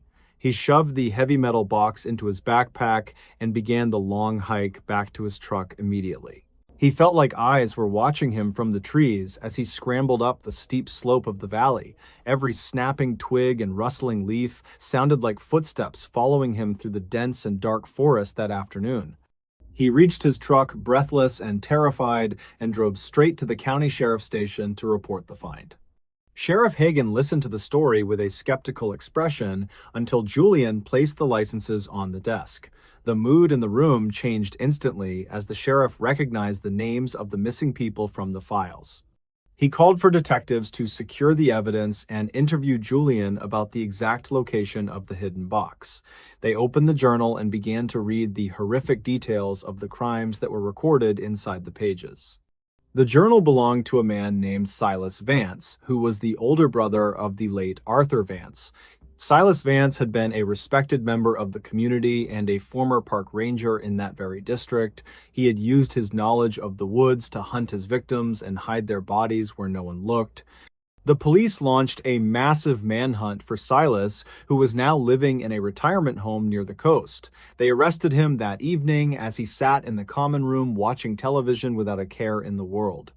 The evidence in the box was overwhelming, and Silas eventually confessed to the murders during the long interrogation. He admitted to killing the 3 hikers and burying their bodies in a location that was also in the journal. The police used the information to recover the remains and finally bring closure to the grieving families after 20 years. The town was shocked to learn that the friendly old ranger had been a serial killer hiding in plain sight. Julian was hailed as a hero for finding the map and bringing the truth to light after so long. But he could not shake the feeling of dread that the warning note had instilled in him that day. He thought about Arthur Vance living with that terrible secret for all those years in his quiet house. Arthur had been too cowardly to stop his brother, but he had left a breadcrumb trail for someone else. Julian went back to the shop and looked at the desk that had started the entire chain of events. He felt a strange connection to Arthur and a sadness for the burden the man had carried alone. He decided to keep the desk as a reminder that secrets always have a way of surfacing eventually. The police investigation revealed that Silas had suspected his brother knew about the crimes but never confronted him directly. The 2 brothers had played a silent game of cat and mouse for decades until they both grew old. The map was Arthur's final move in the game, and it was the one that finally checkmated his brother. The warning on the map was not just about the danger in the woods, but about the danger of silence. It was a warning that evil can thrive when good people are too afraid to speak the truth aloud. Julian eventually sold the antique shop and moved to a different city to start a new life away from there. He wanted to escape the memories of the rain and the dark woods and the heavy oak desk. But he kept the map in a frame on his wall as a testament to the strange twist of fate. It was an ordinary map that looked like any other piece of paper you might find in a glove box. Yet it had led investigators to a warning that solved 3 murders and caught a monster in the end. The case became a legend in the Pacific Northwest and was studied by criminal profilers for many years. They analyzed the relationship between the brothers and the psychology of keeping such a dark secret for so long. The story served as a grim reminder that you never really know what is hiding in the hearts of others. Even the people closest to you can harbor darkness that is unimaginable until the truth is finally revealed. Julian often thought about the moment he found the false bottom in the drawer of that old desk. It was a simple mechanical latch that separated the mundane world from a nightmare of violence and death. If he had not been so thorough in his restoration work, the map might have stayed hidden forever. The box in the woods would have rusted away, and the victims would have remained lost in the earth. It was a chilling thought that reinforced his belief that everything happens for a reason in this life. The ordinary map was not ordinary at all, but a key that unlocked a door to the past. The warning note was filed away in the police evidence locker along with the rusted metal ammunition box, but the words on the card remained burned into the mind of Julian West for the rest of his life. He learned to trust his instincts and to never ignore the small details that seem out of place, because sometimes the smallest thing, like a scratch on a drawer or a line on a map, changes everything. The world is full of hidden maps leading to warnings if you are brave enough to follow the path. Years later, Julian received a letter from the mother of one of the victims who had been found. She thanked him for giving her a place to mourn and for ending the uncertainty that had plagued her life.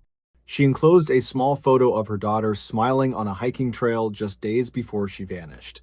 Julian placed the photo next to the map on his wall and finally felt a sense of peace about it. The darkness of the crime had been balanced by the light of the truth that he had uncovered. He realized that Arthur Vance had been a victim in his own way of the fear that controlled him. By finding the map, Julian had not only solved the murders, but he had also freed Arthur from his guilt. It was a complex web of tragedy and redemption that had spanned 2 generations of the Vance family, and it all began with a rainy afternoon and a dusty old desk in an antique shop in Seattle. The map was just paper and ink, but it held the weight of human lives within its folded creases. The warning was clear to anyone who heard the story of the discovery in the deep, dark woods. Do not keep secrets that act as poison to the soul, and do not let fear silence your voice. The truth demands to be heard, and it will find a way to escape even the deepest burial. Julian West was just the messenger who carried the warning from the dead to the living world. And in doing so, he changed the history of a small town and brought justice to those who deserved it. The story of the map and the warning is still told by the locals in the shadow of the mountains. They warn hikers to stay on the marked trails and to never follow red lines into the unknown, because you never know what you might find buried at the base of a dead oak tree in the valley, and some warnings are written in blood and fear that can never be washed away by the rain. It is a legacy that Julian West left behind without ever intending to become a part of the story. But that is how life works sometimes. When you stumble upon the secrets of the past in an old desk, you become a character in a narrative that was written long before you were born into the world. And the only choice you have is to follow the map and see where the winding path leads you. For Julian, it led to a warning that saved him from a life of ignorance and opened his eyes. And for the victims, it led to a final resting place where they could sleep in peace at last.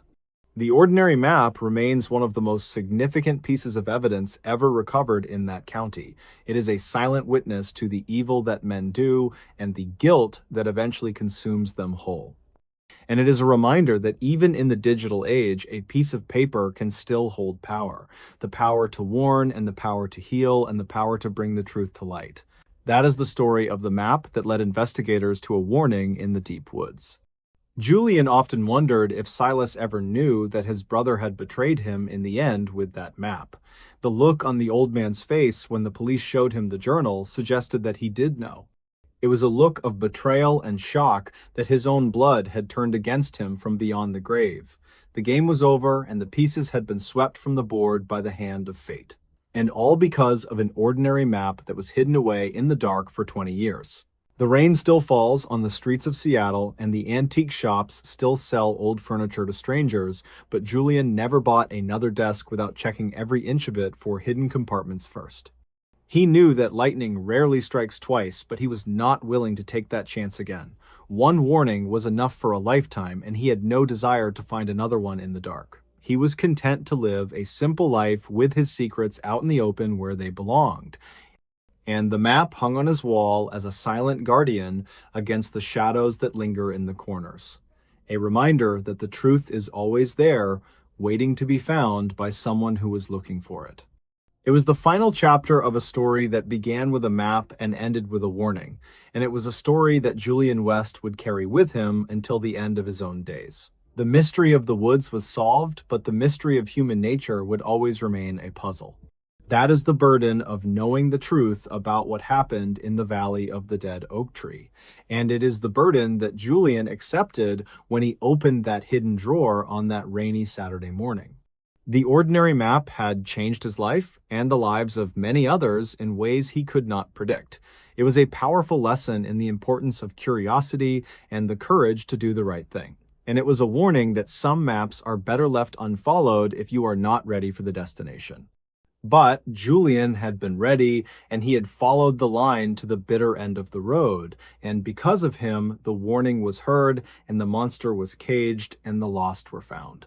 It was a good ending to a dark story that had haunted the woods for far too long, and it was all thanks to an ordinary map that refused to let the past stay buried in the ground.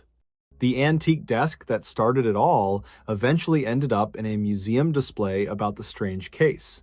Visitors would stare at the secret compartment and marvel at the simplicity of the hiding place. It was a physical link to a past that was filled with danger and secrets and hidden truths. Julian visited the museum once and stood in front of the desk with a quiet sense of pride. He had done his part to write the ending of the story that Arthur Vance had started.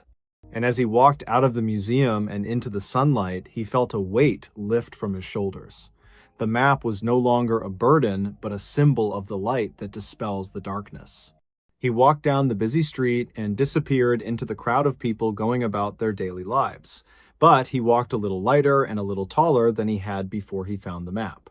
The warning had been heeded, and the danger had passed, and the world was a safer place.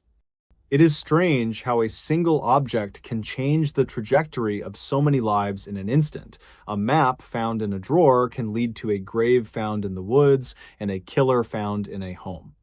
It connects the past to the present in a way that nothing else can really do, and it serves as a reminder that we are all connected by the stories that we leave behind. The story of Julian West and the ordinary map is one that will be told for a long time, because it is a story that proves that even the most ordinary things can be extraordinary, and it proves that the truth is always worth fighting for no matter how long it takes.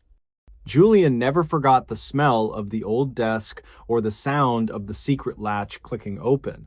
Those were the sensory details of the moment that his life changed forever in that quiet shop. And they were the details that he would remember every time he looked at a map for the rest of his life.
Why locals avoid this forest clearing at night.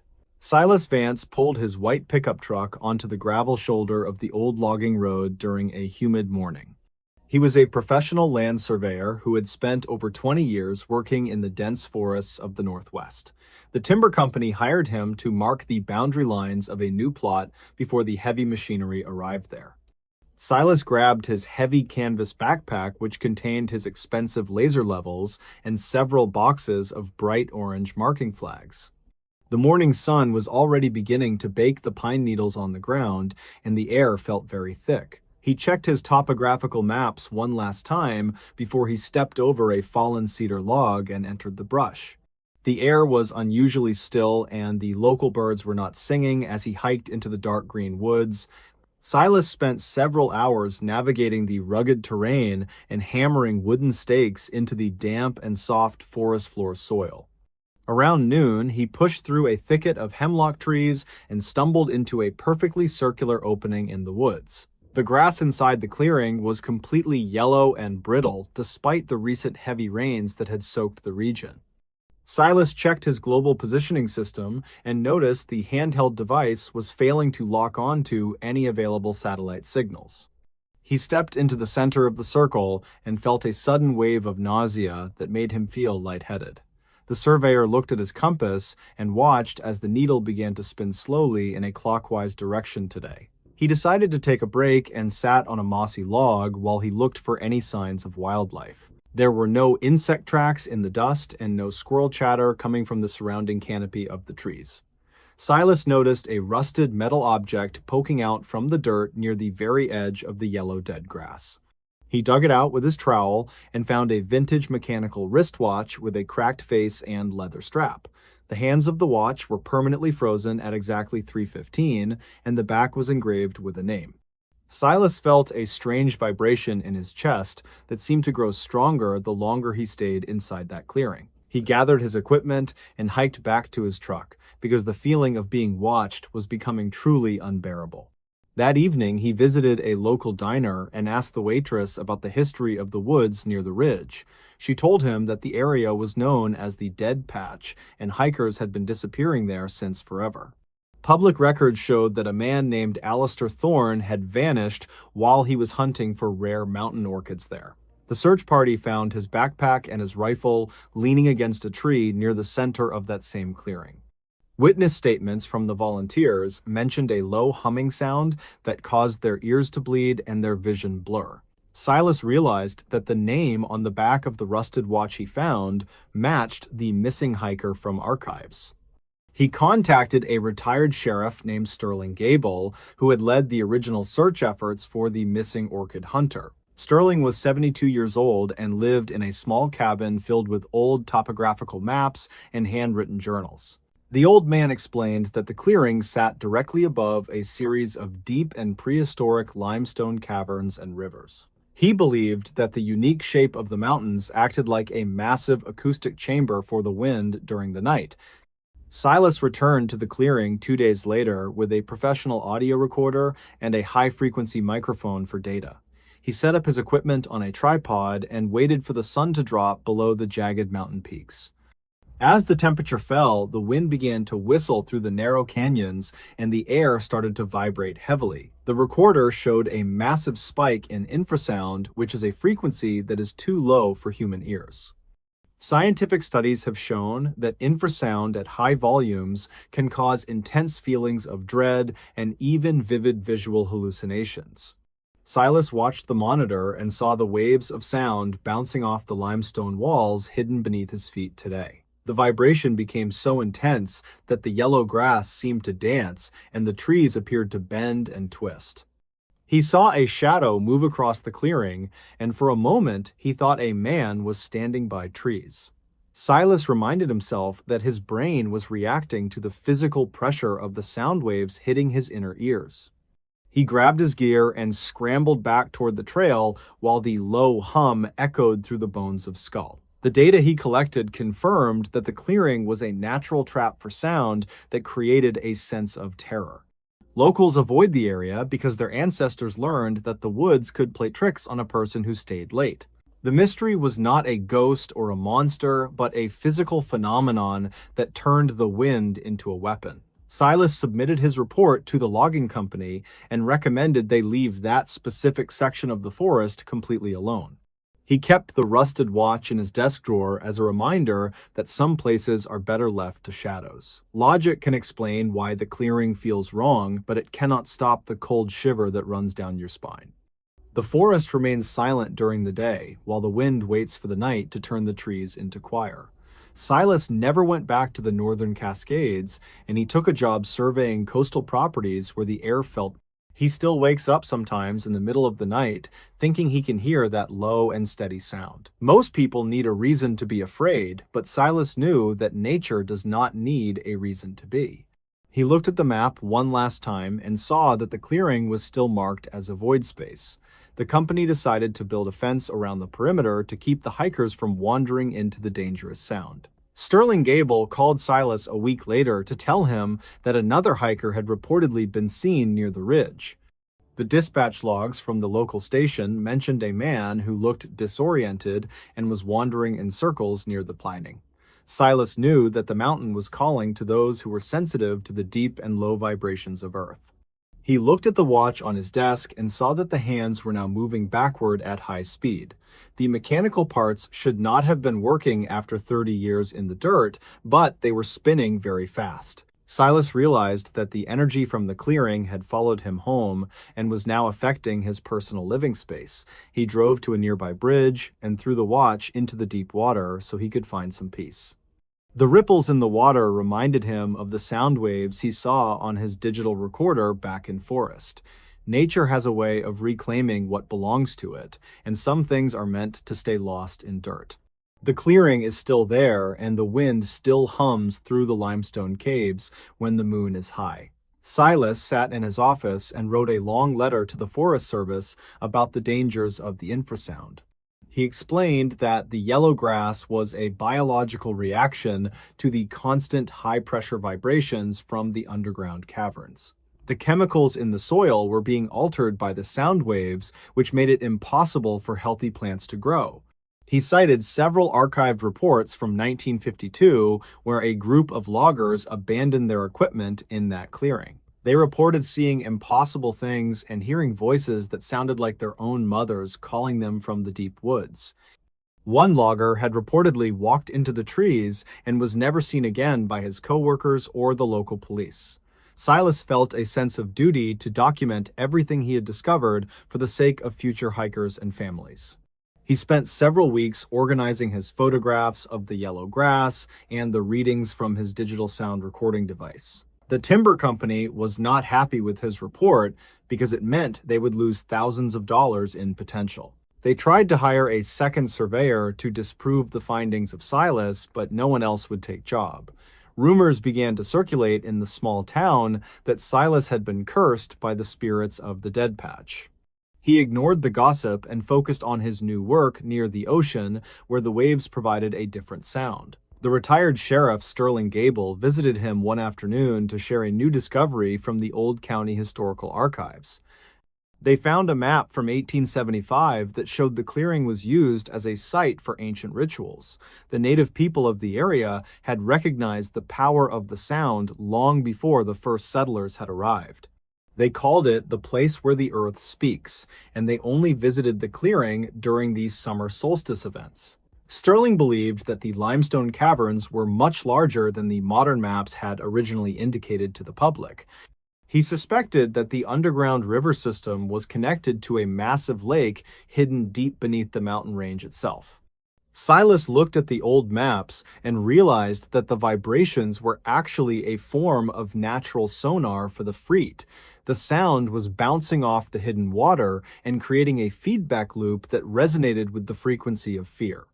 He felt a sense of relief knowing that there was a logical explanation for the things he had witnessed there. However, he still could not explain why the watch hands had started to move after he brought it home. He wondered if the metal of the watch had become magnetized by the intense energy of the limestone cavern system. Silas decided to stop looking for answers and focus on the quiet life he had built for himself by sea. He still keeps a copy of the final report in his safe to ensure the truth is never forgotten. The forest clearing remains a dark spot on the map where the wind continues to play its haunting and low. People still talk about the man who went into the woods and came back with a look of pure. They say that if you stand in the center of the yellow grass, you can hear the mountain breathing deep. Silas knows that the mountain is not breathing, but it is certainly alive with the energy of the ancient. He hopes that the fence remains standing and that no one else has to feel the vibration in their.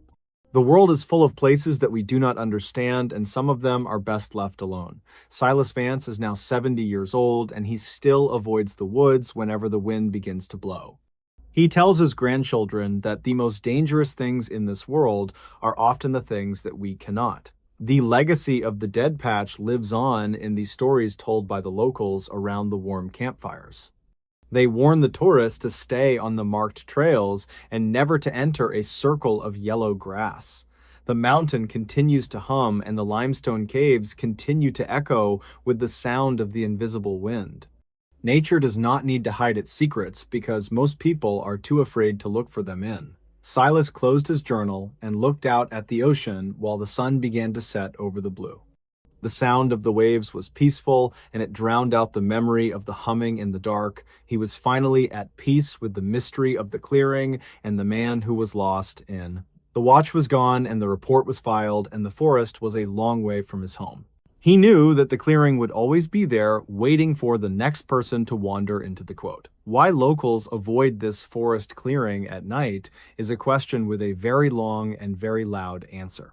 The truth is found in the silence that follows the hum and the shadows that move without any feet. Silas Vance lived a long life, but he never forgot the day the earth spoke to him in woods. He died in 2045 with a smile on his face and a map in his hand. His family found a small note tucked inside his favorite book that mentioned the frequency of the ancient earth. It said that the world is a symphony, and we are only hearing the smallest part of the song. The clearing is still there, and the grass is still yellow, and the wind is still calling out.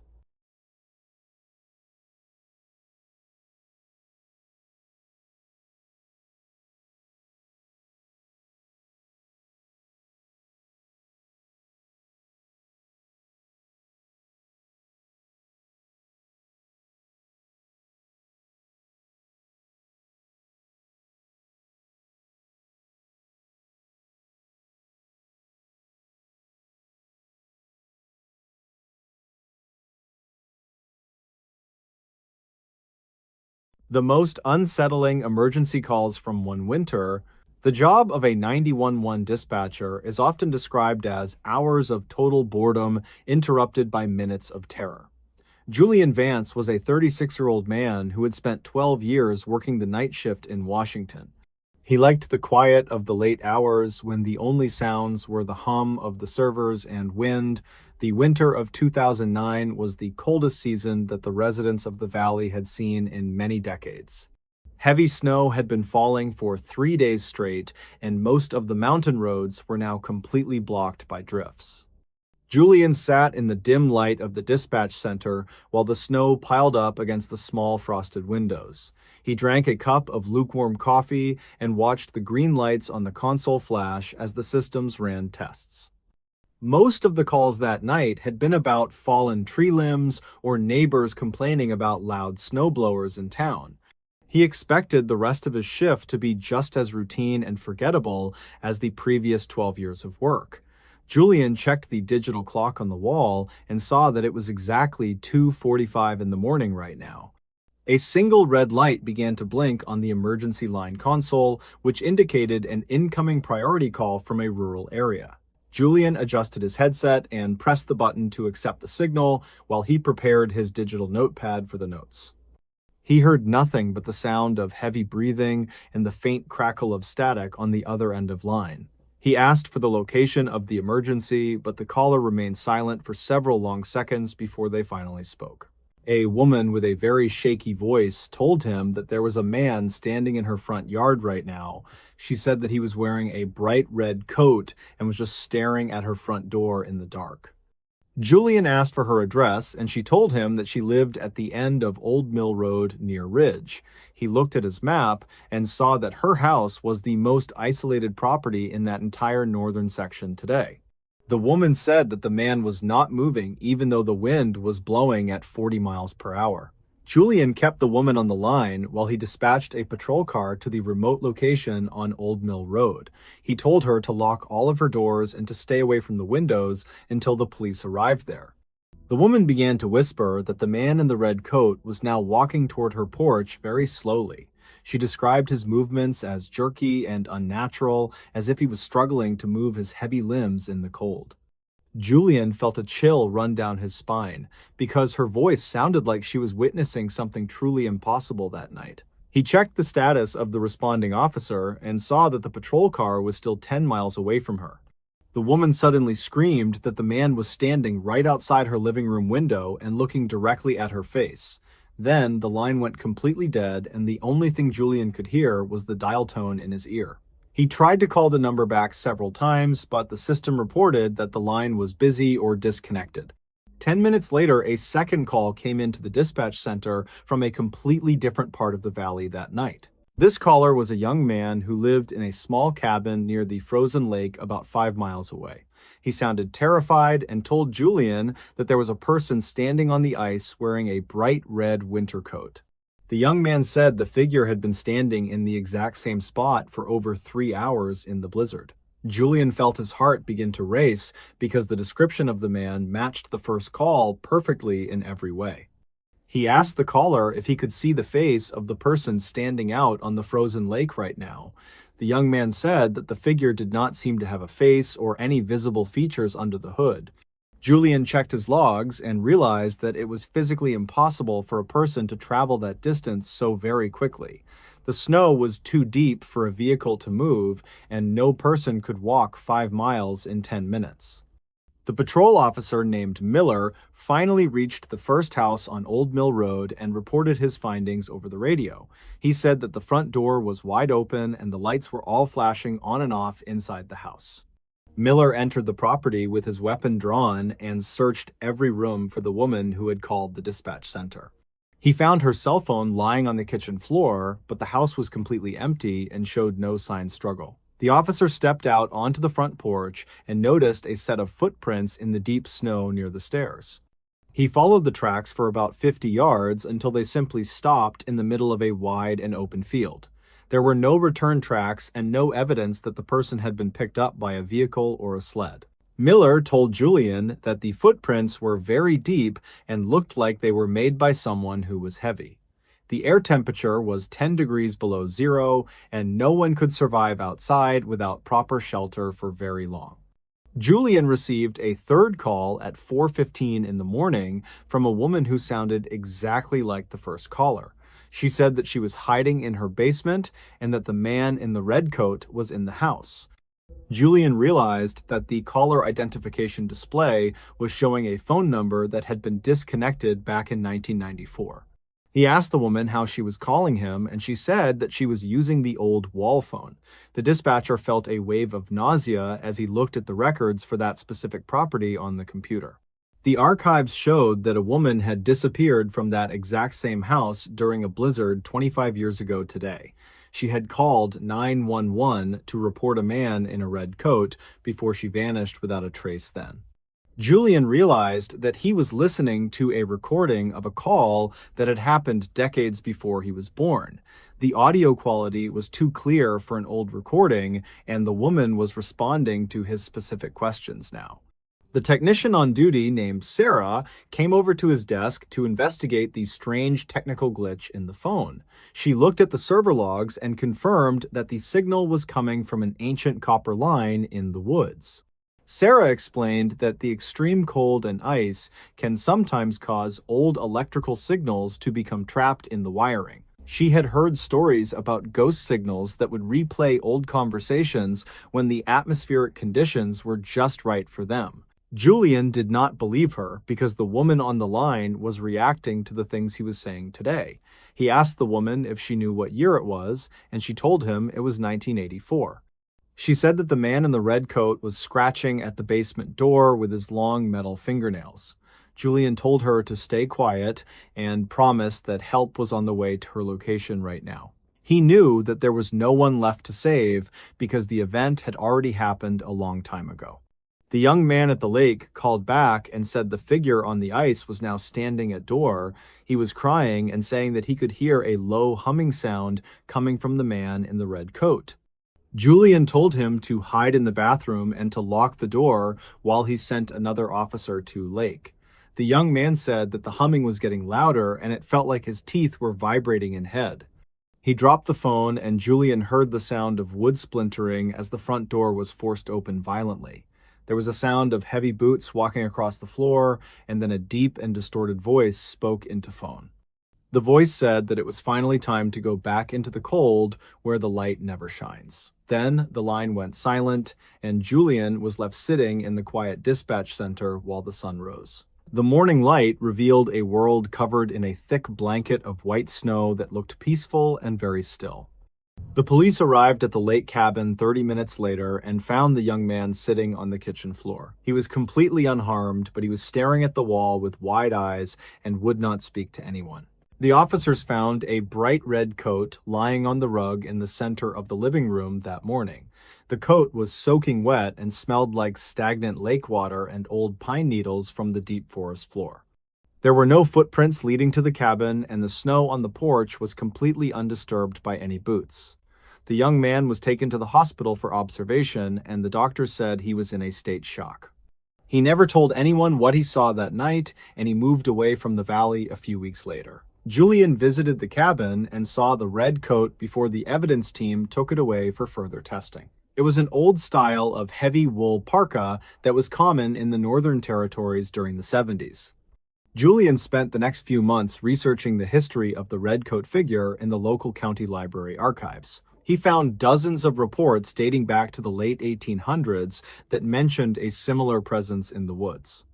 The stories always appeared during the coldest winters when the snow was deep enough to bury the small mountain cabins. Locals called the figure the Winter Watcher, and they believed it was a manifestation of the cold and the dark. The reports usually mentioned a low humming sound and a feeling of intense dread that preceded the arrival of figure. Julian realized that the calls he received were not just glitches or recordings, but a bridge between different points in time. The energy of the storm had allowed the past to bleed into the present through the old copper phone lines. He felt a sense of relief, knowing that he was not crazy and that others had seen the man. Logic could not explain how the same man in the red coat could be in two places at once today. Julian continued to work the night shift, but he never felt the same sense of peace in the quiet hours. He often looked at the red light on the console and wondered if the woman was still hiding there. He wrote a detailed report for the sheriff, but the department decided to keep the details away from the public. They did not want to cause a panic in the small town during an already difficult and very cold season. The red coat was never identified, and the woman from the first call was never found by the search team. Her house remained empty, and the bank eventually took possession of the property after several years of total neglect. People in the valley still talk about the winter of 2009 and the things that were heard. They say that if you listen closely to the wind, you can still hear the low and steady humming. Julian Vance retired from the dispatch center 5 years after the events of that strange and very cold winter night. He moved to the desert where the sun always shines and the ground is never covered in the white snow. He still keeps a copy of the dispatch logs in a safe at his home as a constant reminder. He knows that the cold has a way of holding on to the things that it takes from the living world. The most unsettling emergency calls from that winter were not just about a man in a bright red coat. They were a reminder that the world is much older and much darker than we like to believe it is. Julian still wakes up in the middle of the night thinking he can hear the sound of heavy breathing. He checks his phone and sees that the screen is dark and there are no incoming calls for him now. The memory of the red coat will always stay with him like a cold shiver down his weary spine. Nature does not need a reason to be haunting, and the winter does not need a reason to take life. The valley is still there, and the wind still blows through the old copper wires when the moon is high. Julian Vance is finally at peace with the mystery, because he knows that some things are meant to stay hidden.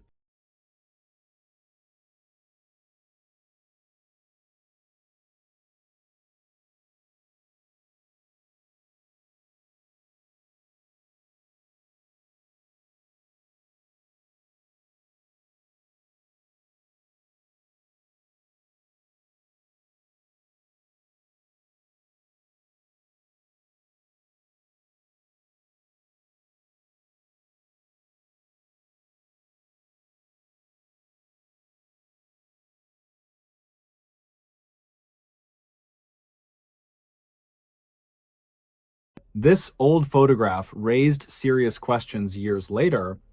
Some images capture a moment in time, but others seem to capture things that should not exist at all. This particular photograph sat inside a dusty frame for decades before anyone actually bothered to look at the finer details. Silas Thorne drove his white truck along the winding coastal roads of northern Oregon early on a Tuesday morning lately. The fog rolled in from the Pacific Ocean and covered the massive pine trees in a thick layer of gray. He was heading to an isolated property located deep within the forest to conduct a routine structural and land survey. The Sterling estate had been abandoned for over 20 years after the last owner vanished without leaving any known heirs. Local legends suggested the house was cursed, but Silas only cared about the technical aspects of the old Victorian building. He parked his vehicle on the gravel driveway and grabbed his heavy bag filled with measuring tools and camera gear.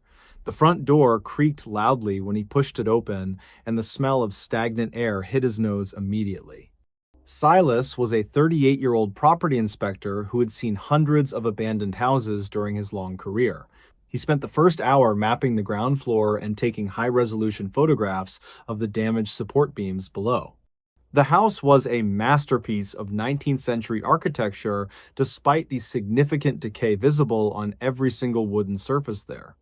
Silas moved to the second floor where the master bedroom looked out over a wild and overgrown backyard garden area. He noticed a loose section of the floorboards near the built-in wardrobe and decided to check for water damage.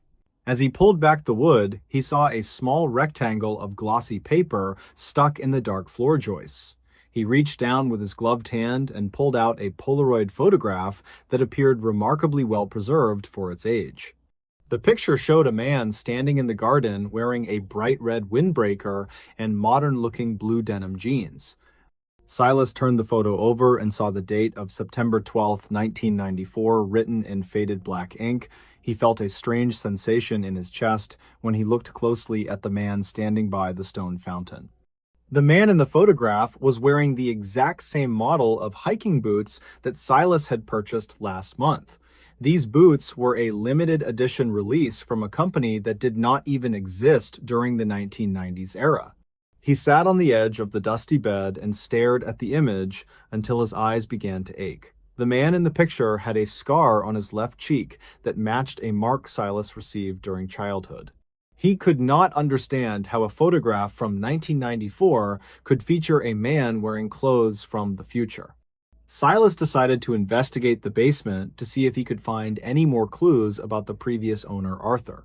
The basement stairs were narrow and steep, and he had to use his powerful flashlight to see the floor clearly.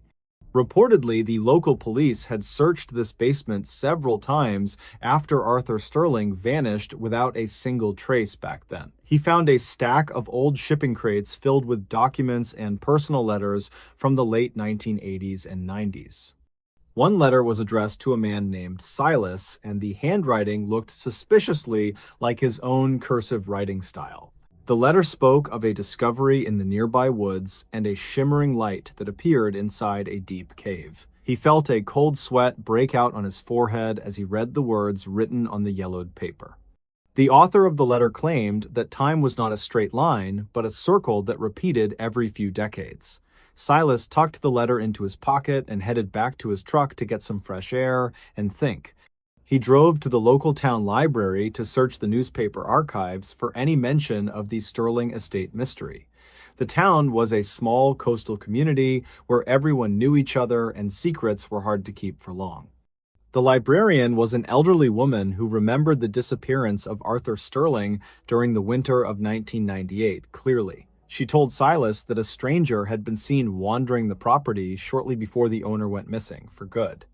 The descriptions of the stranger provided by the neighbors matched Silas perfectly, including his height and his very short hairstyle. He searched the microfilm records and found a small article about a man found wandering the woods in 1990. The man claimed to be from the year 2024, and he was carrying a device that glowed blue. Silas reached into his pocket and touched his digital laser measure, which emitted a bright blue light when in use. He knew he had to find the cave mentioned in the letter if he wanted to understand what was happening. He checked the old dispatch logs from the 1990 era to see if there were any other strange reports. The hike into the forest took him past ancient trees that seemed to watch his every move with silent intensity. He followed the coordinates written in the margins of the old letter he found in the dark basement crates earlier. The cave entrance was hidden behind a waterfall that cascaded down a jagged cliff face into a shallow rocky pool.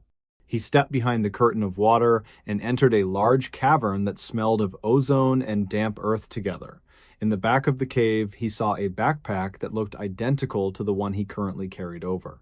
He opened the bag and found a wallet containing his own identification cards and a set of modern house keys. There was also a notebook filled with his own handwriting describing the events of the last few hours in detail. Silas felt like he was reading a script for a play that he was already performing in real life. The last entry in the notebook said that the light would return at sunset on this very day in September. Silas looked at his watch and realized the sun was beginning to dip below the horizon of the Western Sea. A low hum began to vibrate through the floor of the cave, and the air started to shimmer like heat. He saw a portal of swirling white light open up against the back wall of the cold and dark cavern. He realized that he was the stranger who would travel back to 1994 to take that garden photograph. The man in the red jacket was not a ghost, but was his own future self trapped in the past. He stepped toward the light with a sense of inevitability because he knew he could not change his own fate. According to the archived witness statements, a flash of light was seen in these woods on this exact date. The sensation of passing through the portal was like being pulled through a very small straw for a long second. He tumbled out onto the grass of the Sterling estate and felt the warm air of a late summer afternoon. A man stood at the edge of the porch holding a camera, and he looked surprised to see Silas there. It was Arthur Sterling, and he was much younger than the photos Silas had seen in the local town library. Arthur raised his camera and snapped a picture of Silas standing by the stone fountain in the middle garden. The flash of the camera blinded him for a moment, and he realized the cycle had finally come to end. He spent the rest of his days living in the small town under a different name and avoiding his past. Silas worked as a handyman and kept a low profile to ensure he did not interfere with the timeline. He watched his younger self grow up from a distance and waited for the day the survey would finally begin. The photograph he found as a young man was the key that unlocked the door to his own strange destiny. He understood now that some questions are better left unanswered until the right moment in time arrives for us all. The image of the man in the red jacket remained hidden behind the floorboards for many long and silent years. Silas smiled as he looked at the sunset and realized that he was finally exactly where he was meant to be. The house was no longer a project to be surveyed, but a home where he had lived a secret life. He left a final note in the basement crate for his younger self to find when the time was right. Silas made sure to include the modern boots in the letter so his younger self would recognize the truth. The words on the paper were simple and meant to provide comfort to the man he used to be before. He told himself that the journey through the light was worth the price of leaving his old world far behind. The trees in the yard grew taller every year, and the stone fountain began to crumble under the heavy moss. He spent his evenings sitting on the porch and listening to the sound of the Pacific Ocean in the distance. The mystery of the photograph was finally solved, but the wonder of the experience would stay with him forever now. He was a man who lived twice in the same century and saw the world through two different sets of eyes. The past and the future were no longer separate places, but were parts of the same beautiful and complex design. Silas knew that the photograph was a bridge between the two versions of his own very strange life. Silas Thorne closed his eyes and felt the gentle breeze of the Oregon coast against his weathered and aged face. He was no longer a surveyor searching for answers, but a man who had finally found his place in time. The old photograph was a bridge between two lives that were always meant to cross at the very same point. He knew that the cycle would continue and another young man would soon arrive at the front door with bag. The story was written in the stars and in the silver crystals of the old Polaroid film in the bedroom. He had no regrets about the path he took or the secrets he kept hidden from the rest of the world. Final footage from a nearby security camera reportedly showed a man walking into the woods and never coming back out. Life has a strange way of looping back on itself when we are least prepared for the ultimate truth hidden. The image in the frame was just a reminder that time is not a line, but a very large circle. Silas was happy to be a part of the circle and to know that he was never truly alone. The photograph would be found and the journey would begin again, just as it had happened so many times before. He looked at the red jacket hanging on the hook and knew that his work was finally finished today. The sun set over the ocean, and the house on the hill became a silent witness to the passing years. Every detail was exactly as it should be, and the silence of the forest was the only sound left. Silas Thorne leaned back in his chair and watched the stars appear in the clear and dark night sky.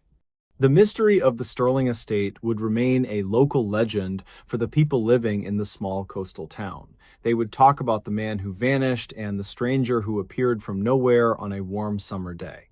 Silas did not mind being a legend because he knew the truth of his own incredible and long journey. He had traveled across the decades to find himself standing in a garden with a camera and a smile. The world was full of wonders that could not be explained by science or the logic of modern men. He was content to live in the silence of the woods and wait for the circle to complete itself. The old photograph was just the beginning of a story that would never truly have a final and ending. What really happened at this remote boat dock? Some places hold secrets that the dark water tries its very best to wash away into the cold and deep depths. A small wooden structure sitting on the edge of a deep lake can hide the truth for many long years. Gideon Vance was a 48-year-old marine surveyor who specialized in inspecting old piers and isolated boat docks lately. He drove his heavy white truck through the dense pine forests of northern Minnesota on a very humid morning. His goal for the day was to evaluate the structural integrity of a dock at the Old and Blackwood Fishing. The camp had been closed since the year 1984 after a series of strange and unexplained missing persons cases. Gideon stepped out of his vehicle and felt the damp air of the lake press against his face and bear. The dock was a skeletal remain of gray wood that stretched out into the mirror-like surface of the silent. He grabbed his underwater camera and a long metal pole to test the depth of the silt near the old. As he moved toward the end of the dock, he noticed a dark shape resting on the shallow and sandy. He reached down with his specialized reaching tool and pulled a heavy metal box from the thick and black lake. The box was locked with a rusted padlock that looked like it had been submerged for at least 30 long. He used a small pry bar from his toolkit to break the lock and open the lid of the heavy. Inside, he found a waterproof bag containing a notebook and a small camera that used old-fashioned 35mm. The notebook belonged to a man named Silas Thorne, who was a researcher exploring the lake in 1980. Gideon sat on the edge of the dock and began to read the entries written in a very frantic. The researcher claimed that the water levels in the lake would drop suddenly without any logical or natural explanation why. He wrote about a hidden chamber that appeared beneath the dock whenever the water reached a specific low. Gideon looked at the pilings and saw that the water line was much lower than it had been earlier. He noticed a set of iron rings bolted to the side of the main support beam deep under the time. He decided to climb down the slippery rings to investigate the area where the iron led into the lake bed. Reportedly, there were archived calls from local fishermen who saw a man walking onto the dock and never returning back. Gideon found a heavy wooden hatch that was hidden behind a thick layer of green algae and slippery lake. He pulled the handle with all of his strength, and the hatch opened to reveal a dry concrete. The room was filled with old equipment and a small cot that looked like someone had lived there recently. He found a set of binoculars and a logbook that recorded the movements of everyone who visited the fishing. The final entry was dated October 3, 1984, and it described a man standing on the dock alone. The author of the logbook wrote that he was finally ready to step out and confront the visitor from. Gideon realized that the missing persons were actually being watched by a man living right under their very own. The dock was not just a place for boats, but a perfect vantage point for a very patient. He began to search the corners of the concrete room for any evidence of what happened to the silent. He found a stack of developed photographs that showed the dock from several different angles over many different. One photograph showed a young man standing on the pier in the year 1976 with a fishing. Another image captured a woman walking toward the water in the year 1980, and she looked very confused. Gideon noticed that in every single photograph there was a small reflection of someone hiding just beneath the wooden. He felt a chill run down his spine as he realized the observer had been taking photos for several. There were boxes of canned food and dozens of empty water jugs stacked neatly against the cold and gray. He found a small radio that was still tuned to a local station that had stopped broadcasting many years. The floor of the room was covered in maps of the lake with red circles drawn around the deepest. He picked up a map and saw a note that mentioned a second entrance hidden near the old. Gideon climbed back up to the surface and breathed in the fresh air of the pine forest once. He walked toward the abandoned boathouse, which was a collapsing structure made of rotting cedar and rusted iron. The door was jammed shut by a pile of fallen debris and thick vines that had grown over the fall end. He used his shoulder to shove the door open, and the sound of cracking timber echoed across the quiet. Inside, he found an old wooden rowboat that was filled with more boxes of documents and personal. He found a driver license for a man named Arthur Vance, and he realized the man was his own. Arthur had vanished in 1984, and the family had always assumed that he had simply run away. Gideon held the plastic card in his hand and felt a deep sense of shock and sadness wash over. His uncle had not run away, but had been living in secret beneath the very dock they used to. He wondered why Arthur would choose to live in a dark hole and watch the world from the... He returned to his truck and grabbed his phone to call the local sheriff to report his very strange. The sheriff arrived an hour later and looked at the hatch and the concrete room with a look of... According to dispatch logs, the police had searched the fishing camp dozens of times but never found the secret. They found a small crawl space behind the cot that led even deeper into the earth beneath the lake. The officers found skeletal remains wrapped in an old wool blanket at the very end of the narrow dirt. Forensic evidence later suggested that Arthur had died of natural causes sometime in the late 1980s or early. He had lived his final years in total isolation while watching the people he loved from a distance. Gideon stood on the dock and watched the sun begin to set over the trees in a golden... He thought about all the times he had visited the lake and never knew his uncle was right. The truth was finally revealed after 30 years of silence and mystery at the edge of the remote boat. The water of the lake remained still and dark, as if it were trying to keep the remaining secrets. Gideon realized that some people choose to live in the shadows because the light of the world is too... He looked at the old photograph one last time before handing it over to the sheriff for the official. The man in the reflection was smiling, and he seemed to be at peace with his choice to remain. Gideon drove away from the fishing camp and felt a strange sense of closure that he had not expected. The mystery of the boat dock was finally solved, but the story would be told in the town for... He knew that he would never look at a wooden pier the same way ever again in his long. The secrets of the water are often closer than we think, and they wait for the right person to... He reached the main road and watched the lake disappear in his rearview mirror as the night finally. The remote boat dock sat empty in the moonlight, and the water lapped gently against the old gray wooden. Every image tells a story, but some pictures capture things that should not exist in the real world at. This particular investigation proved that the most dangerous secrets are often the ones that are hiding in plain sight. Gideon Vance continued his work as a surveyor, but he always looked a little closer at the ground beneath. He never found another secret room, but he always felt the presence of the past in every old. The fishing camp was eventually torn down, and the dock was removed to make way for a new. The concrete room was filled with sand, and the hatch was sealed shut with a thick layer of heavy. No one would ever live beneath the water of the lake again, and the missing persons were finally given. The story of Arthur Vance became a part of the local history and a warning to those who seek. Gideon kept the old notebook as a reminder of the uncle he never truly knew during his own. The words in the notebook were a bridge between two lives that were separated by a thin layer of. Reportedly, the residents of the small town still avoid the area around the old lake when the sun goes. They say that the ghost of the observer can still be seen standing at the end of the new. Witness statements claim that a faint blue light sometimes glows from beneath the surface of the water on Stormy. Gideon ignored the rumors and focused on the facts that he had discovered inside the dark and hidden concrete.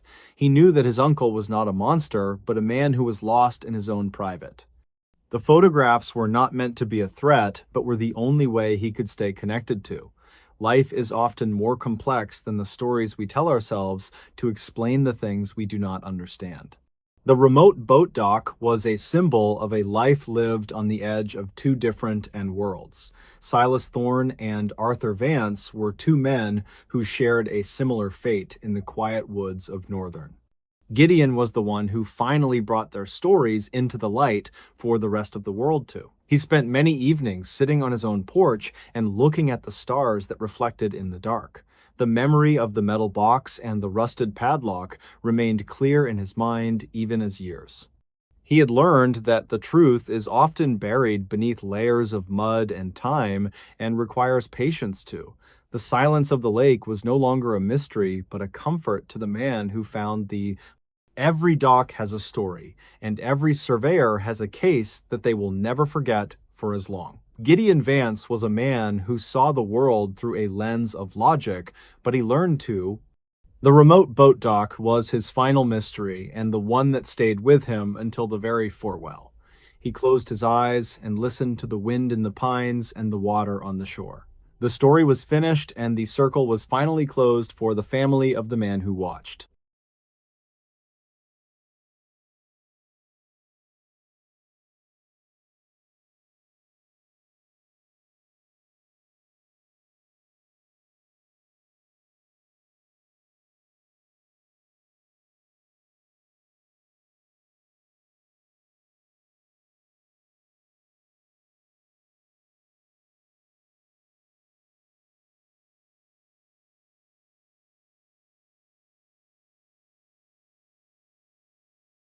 A dispatcher who heard something no one else did.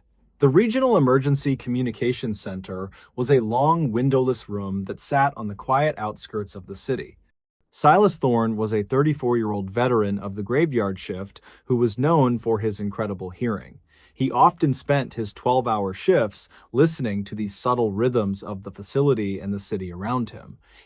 Silas could distinguish the sound of a failing hard drive from the normal hum of the massive cooling fan units.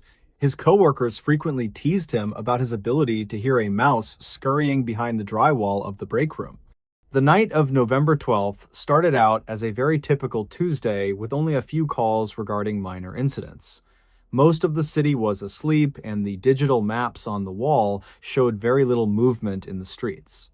Silas sat in his ergonomic chair and adjusted the volume on his specialized high-definition headset while sipping cold coffee. He watched the seconds tick by on the digital clock as the center reached its quietest point of the night. The clock on the wall shifted toward 3 in the morning when a sudden flicker appeared on his primary console. A single line lit up indicating an incoming emergency call, but there was no caller identification or location data. Silas pressed the button to accept the connection and gave his standard professional greeting into the small black microphone. He heard a very strange rhythmic tapping followed by a series of melodic chimes that sounded like a toy. The dispatcher asked the caller to state the nature of their emergency and provide a specific location for the units. There was no verbal response, but the music continued to play with a haunting and distorted quality in his ears. Silas signaled his supervisor, Victor Vance, to listen in on the mysterious line to help identify the strange source. Victor plugged his own headset into the secondary jack and listened intently for nearly 30 seconds before shaking his head. The supervisor told Silas that the line was completely silent and that he only heard the standard digital carrier hum. Silas insisted that a very specific nursery rhyme was playing, but the audio visualizer on the screen remained perfectly flat. The computer system indicated that no sound was being transmitted from the other end of the open telephone connection at. Silas adjusted his volume to the absolute maximum level and felt a cold chill as the music grew much louder. He recognized the tune as a popular nursery rhyme from his early childhood, but the tempo was much slower now. The call disconnected after exactly 60 seconds, leaving Silas in a state of deep confusion as he stared at monitors. Victor told him it was likely a hardware glitch or a ghost call caused by moisture in the underground cables. Silas could not stop thinking about the melody and decided to check the digital archives for any similar previous calls. He spent the next 3 hours scrolling through audio logs from the past decade, but found nothing that matched it. The dispatcher reached out to a department technician named Julian Reed to ask if the recording system could fail. Julian explained that the digital compression might strip away certain analog signals if they were extremely weak or very high. Silas realized that he might be the only person who could hear the signal because of his sensitive, specialized. He began researching the history of the industrial district and discovered it was once home to a large toy factory. The factory had reportedly burned down in 1995, and the entire area remained fenced off for many years. Silas found an old newspaper article about a missing child named Arlo Finch who disappeared near the factory grounds then. The article mentioned that Arlo was carrying a custom music box when he was last seen by his worried parents. Silas felt a surge of adrenaline as he connected the melody from the call to the description in the. He pulled the original police report from 1995 and noted the last known location of the missing boy. The report stated that the search was called off after 2 weeks because the ground was considered too unstable. Silas looked at the modern coordinates from the mysterious call and saw they matched the old factory basement location. He decided to visit the site during his lunch break because the mystery was keeping him from focusing on work. The industrial district was a desolate maze of rusted metal and crumbling brick walls covered in thick green ivy. Silas climbed over a collapsed section of the perimeter fence and walked toward the center of the old factory. He carried a handheld radio and a flashlight as he navigated through the debris and scattered remnants of iron machinery. The air was cold and heavy with the scent of damp earth and rotting wood as he discovered a small opening in the concrete floor that led down into a sub-basement that was not. Silas lowered himself into the dark space and swept his flashlight across the dusty room until he saw it. Resting on a rusted metal shelf was a music box that looked remarkably well preserved despite the decades of decay. He reached out to touch the wooden casing and noticed a thin copper wire running from the box. The wire was connected to an ancient telephone junction box that was still receiving a very low amount of. Silas realized that the shifting of the building had caused the music box to wind up and trigger the cried. He heard a soft sound behind him and turned his light toward a corner where a small crawlspace was. Inside the crawlspace, he found a collection of personal items that clearly belonged to the missing boy from 1990. There were sketches and a small denim jacket along with a journal that described how the boy had hidden. The journal revealed that Arlo had found a way to survive for a short time by accessing a nearby. Silas called the police department and requested an immediate forensic team to secure the site and recover the remains. The investigation revealed that Arlo had become trapped after a structural collapse and could not find his way out. The music box had been his only comfort, and it somehow remained functional through a bizarre set of mechanical slongly. Technicians confirmed that the copper wire had acted as a primitive antenna that broadcast the sound during the heavy. The local news reported that the mystery of the missing boy was finally solved because of an observant emergency. Silas returned to his job at the communications center, but he never looked at the console in the same. He often wondered how many other voices were trapped in the old wires of the city waiting for someone. The music box was eventually placed in a museum as a reminder of the strange events that occurred that Victor apologized for doubting Silas and admitted that sometimes the technology we rely on does not capture the entire Torn. The dispatcher felt a sense of peace, knowing that Arlo was no longer lost in the dark beneath the potty. He continued to work the graveyard shift and kept his headset volume high during the quietest hours of the time. Every time the clock struck 3, Silas would pause and listen for the faint melodic chimes of a the city remained quiet, but the wires were alive with the echoes of stories that were never meant to. People in the town spoke about the miracle of the call for years and how the past found. Silas stayed at his post and watched the lights of the city while the world slept through the winter. He knew that some things could not be explained by science or digital recordings, but only by the human. The mystery of the industrial district was closed, but the memory of the melody stayed with him forever, and the archives at the police station were updated to reflect the new evidence that Silas had discovered in the he visited the grave of Arlo Finch and left a small flower to honor the boy who was lost. His co-workers treated him with a new level of respect and often asked him to listen to strange noises. Silas became a mentor for new dispatchers and taught them to trust their instincts even when the computers showed. He explained that the job was about more than just typing notes and sending cars to locations across the start. It was about being a witness to the things that everyone else was too busy or too loud. The old music box never played again after it was removed from the damp basement of the abandoned factory. Technicians said the gears had finally rusted through once they were exposed to the fresh air of today. Silas Thorne retired from the dispatch center 20 years after the night he heard the music on the silent. He moved to a small house near the coast where the only sounds were the waves and the wind. Even in his old age, he could still hear the faint patterns in the world that others seemed. He wrote a book about his experiences and the importance of listening to the quietest whispers of our shared. The story of the dispatcher who heard the impossible became a legend in the world of emergency communications, and new recruits are still told the story during their first week of training at the academy to emphasize. They are told to keep their ears open for the sounds that do not appear on the glowing.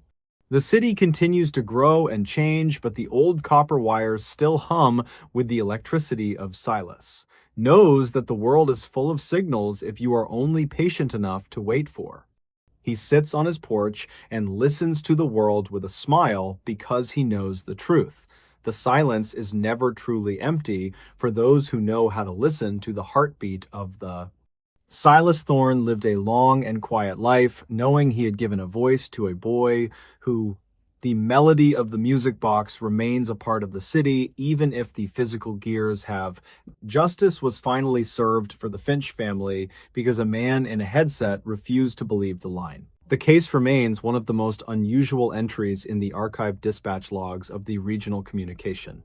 Every year on November 12th, the dispatchers on the graveyard shift keep a moment of silence for Young. They look at the console and remember the man who heard a sound that no one else could. Silas once told a journalist that the most important part of his job was hearing what was not. He believed that the digital world often missed these small analog frequencies that define the reality of our human. The basement of the old factory was eventually filled with concrete to prevent anyone else from becoming trapped.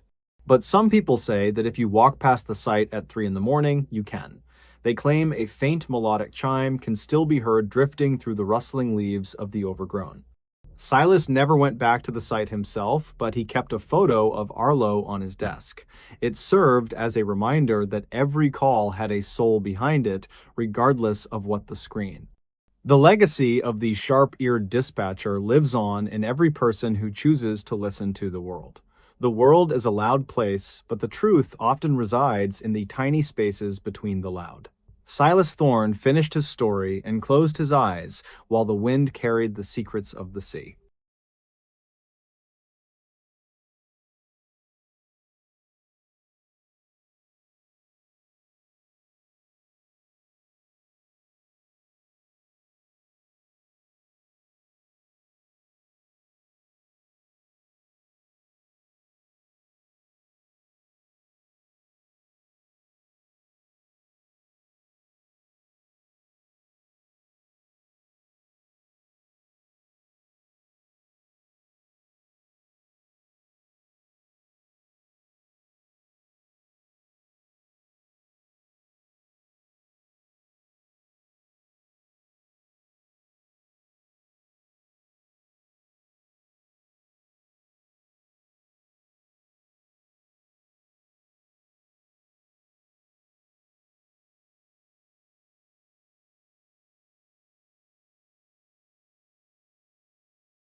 Hello, everyone. Welcome back to Echoes Whispers. I know a lot of you like to listen to these videos while you're winding down or falling asleep, so before you drift off, take a moment to drop a comment and let me know where you're listening from around the world. If you're enjoying the episodes, don't forget to like and subscribe. Now get comfortable, relax, and let's begin. What police discovered behind this locked storage door? The relentless summer sun beat down on the cracked asphalt of the storage facility lot in Central California. Tobias Vance wiped a bead of sweat from his forehead and adjusted the brim of his faded blue cap. He had worked as the site manager at Secure Keep Storage for nearly 6 years without seeing much excitement. The job mostly consisted of chasing late payments and sweeping dust from the long concrete hallways. Today was supposed to be a standard Tuesday dedicated to auditing the overdue units on the Western Row. Tobias grabbed his heavy ring of keys and a thick clipboard from the hook behind the front desk. He poured a cup of lukewarm coffee into his travel mug and headed out toward the loading bay. The facility was a sprawling maze of corrugated metal doors and numbered corridors that smelled of dry dust. Tobias walked down the aisle of Sector 4 and checked the list of units scheduled for auction processing. Most of these lockers contained abandoned furniture or boxes of old clothes that were not worth much money. He stopped in front of Unit 404, which had been rented to a man named Arthur Pence. The record showed that the rent had been paid by money order every month since 1998. The payments had stopped abruptly 3 months ago, and all certified letters to the address had returned unclaimed. Tobias sighed as he pulled the large pair of red bolt cutters from his tool belt for the job. He positioned the jaws of the cutter around the rusted shackle of the padlock and applied steady pressure. The metal snapped with a sharp crack that echoed loudly down the empty corridor of the storage building. Tobias removed the broken lock and slid the latch over to lift the heavy rolling metal door. The door rumbled as it retracted into the ceiling and revealed the dark space inside the unit. He clicked on his heavy flashlight and shone the beam into the dusty gloom to assess the contents. The unit appeared to be filled with stacks of cardboard boxes and old, mismatched wooden furniture pieces. A layer of gray dust coated everything and suggested that no one had entered in a very long time. Tobias stepped inside and began his standard inventory process to determine if the contents were worth a public auction. He opened the first box and found it filled with yellowed newspapers from the late 1990s. The next box contained kitchenware that looked like it had been packed away in a hurried panic. He moved a heavy oak wardrobe to the side to check the back corner of the storage unit. His flashlight beam hit the back wall, and he noticed something strange about the spacing of the panels. The unit should have been 20 feet deep, but the back wall seemed to be 5 feet closer. He tapped on the white metal wall, and it produced a hollow sound that was different from the others. Tobias looked closer at the seam where the wall met the floor and saw a faint scratch mark. He gripped the edge of the metal panel and pulled it hard to see if it would move. The panel slid to the left on a hidden track and revealed a heavy steel door behind it. This inner door was reinforced and fitted with a modern electronic keypad that looked very expensive and new. Tobias stared at the door and felt a cold chill run down his spine despite the heat. This was not a standard setup, and it was certainly not authorized by the facility, ownership, or management. He retreated from the unit and immediately pulled his cell phone from his pocket to call the local police. The dispatcher listened to his description of the hidden room and promised to send a patrol unit over. Tobias stood outside the unit and waited nervously while he watched the entrance for the police cruiser to arrive. Officer Mara Holloway pulled up 10 minutes later and stepped out of her vehicle with a serious expression. She walked over to Tobias and he explained the situation while pointing toward the open door of the unit. They walked back inside and Tobias showed her the false wall and the reinforced door hidden behind it. Officer Holloway examined the keypad and noted that it was still active with a faint green light blinking. She called for backup and requested a warrant based on the suspicious modification and the potential for illegal activity. 2 more officers arrived within the hour and brought heavy tools to breach the reinforced door safely. They used a hydraulic tool to force the steel frame and the lock disengaged with a loud metallic groan. The door swung open and a rush of stale and cool air flowed out from the hidden chamber. Tobias stayed back near the entrance of the unit while the officers moved in with their weapons drawn. The hidden room was not filled with drugs or stolen goods as Tobias had initially expected to find. It was set up as a small and functional living space with a cot and a desk. The walls were lined with corkboards that were covered in maps and photographs and handwritten notes. Officer Holloway holstered her weapon and signaled that the area was clear for them to examine the evidence. Tobias stepped forward cautiously and looked at the strange collection of items that filled the cramped secret room. The desk was cluttered with radio equipment and a stack of notebooks that were filled with dense writing. Officer Holloway picked up one of the notebooks and read the first page with a deep frown on her face. She motioned for her partner to start photographing the maps that were pinned to the walls of the room. The maps depicted the city's sewer system and the electrical grid with specific locations marked in red ink. Tobias looked at the photographs and realized they were surveillance pictures of a specific building downtown. The building in the photos was the main branch of the First National Bank on 4th Street. The photos showed the bank from various angles and at different times of the day and night. The notes on the board detailed the shift changes of the security guards and the armored truck schedules. It became clear that the tenant of this unit had been planning a massive robbery for decades. Officer Holloway moved to a metal shelving unit in the corner and found a row of videotapes. The labels on the tapes had dates that went back to the year 2001. She checked the equipment on the desk and found a scanner that was tuned to the police frequency. The tenant had been monitoring law enforcement communications from this soundproof room for a very long time. Tobias noticed a small cooler in the corner of the room and pointed it out to the officers. Officer Holloway put on a pair of latex gloves and carefully opened the lid of the plastic cooler. Inside, she found several stacks of cash that were wrapped in plastic bands and clearly marked. The bands bore the stamp of a bank that had been robbed in 2005. That robbery had been a high-profile case where the thief had vanished without a trace. The police had never identified a suspect, and the case had gone cold after a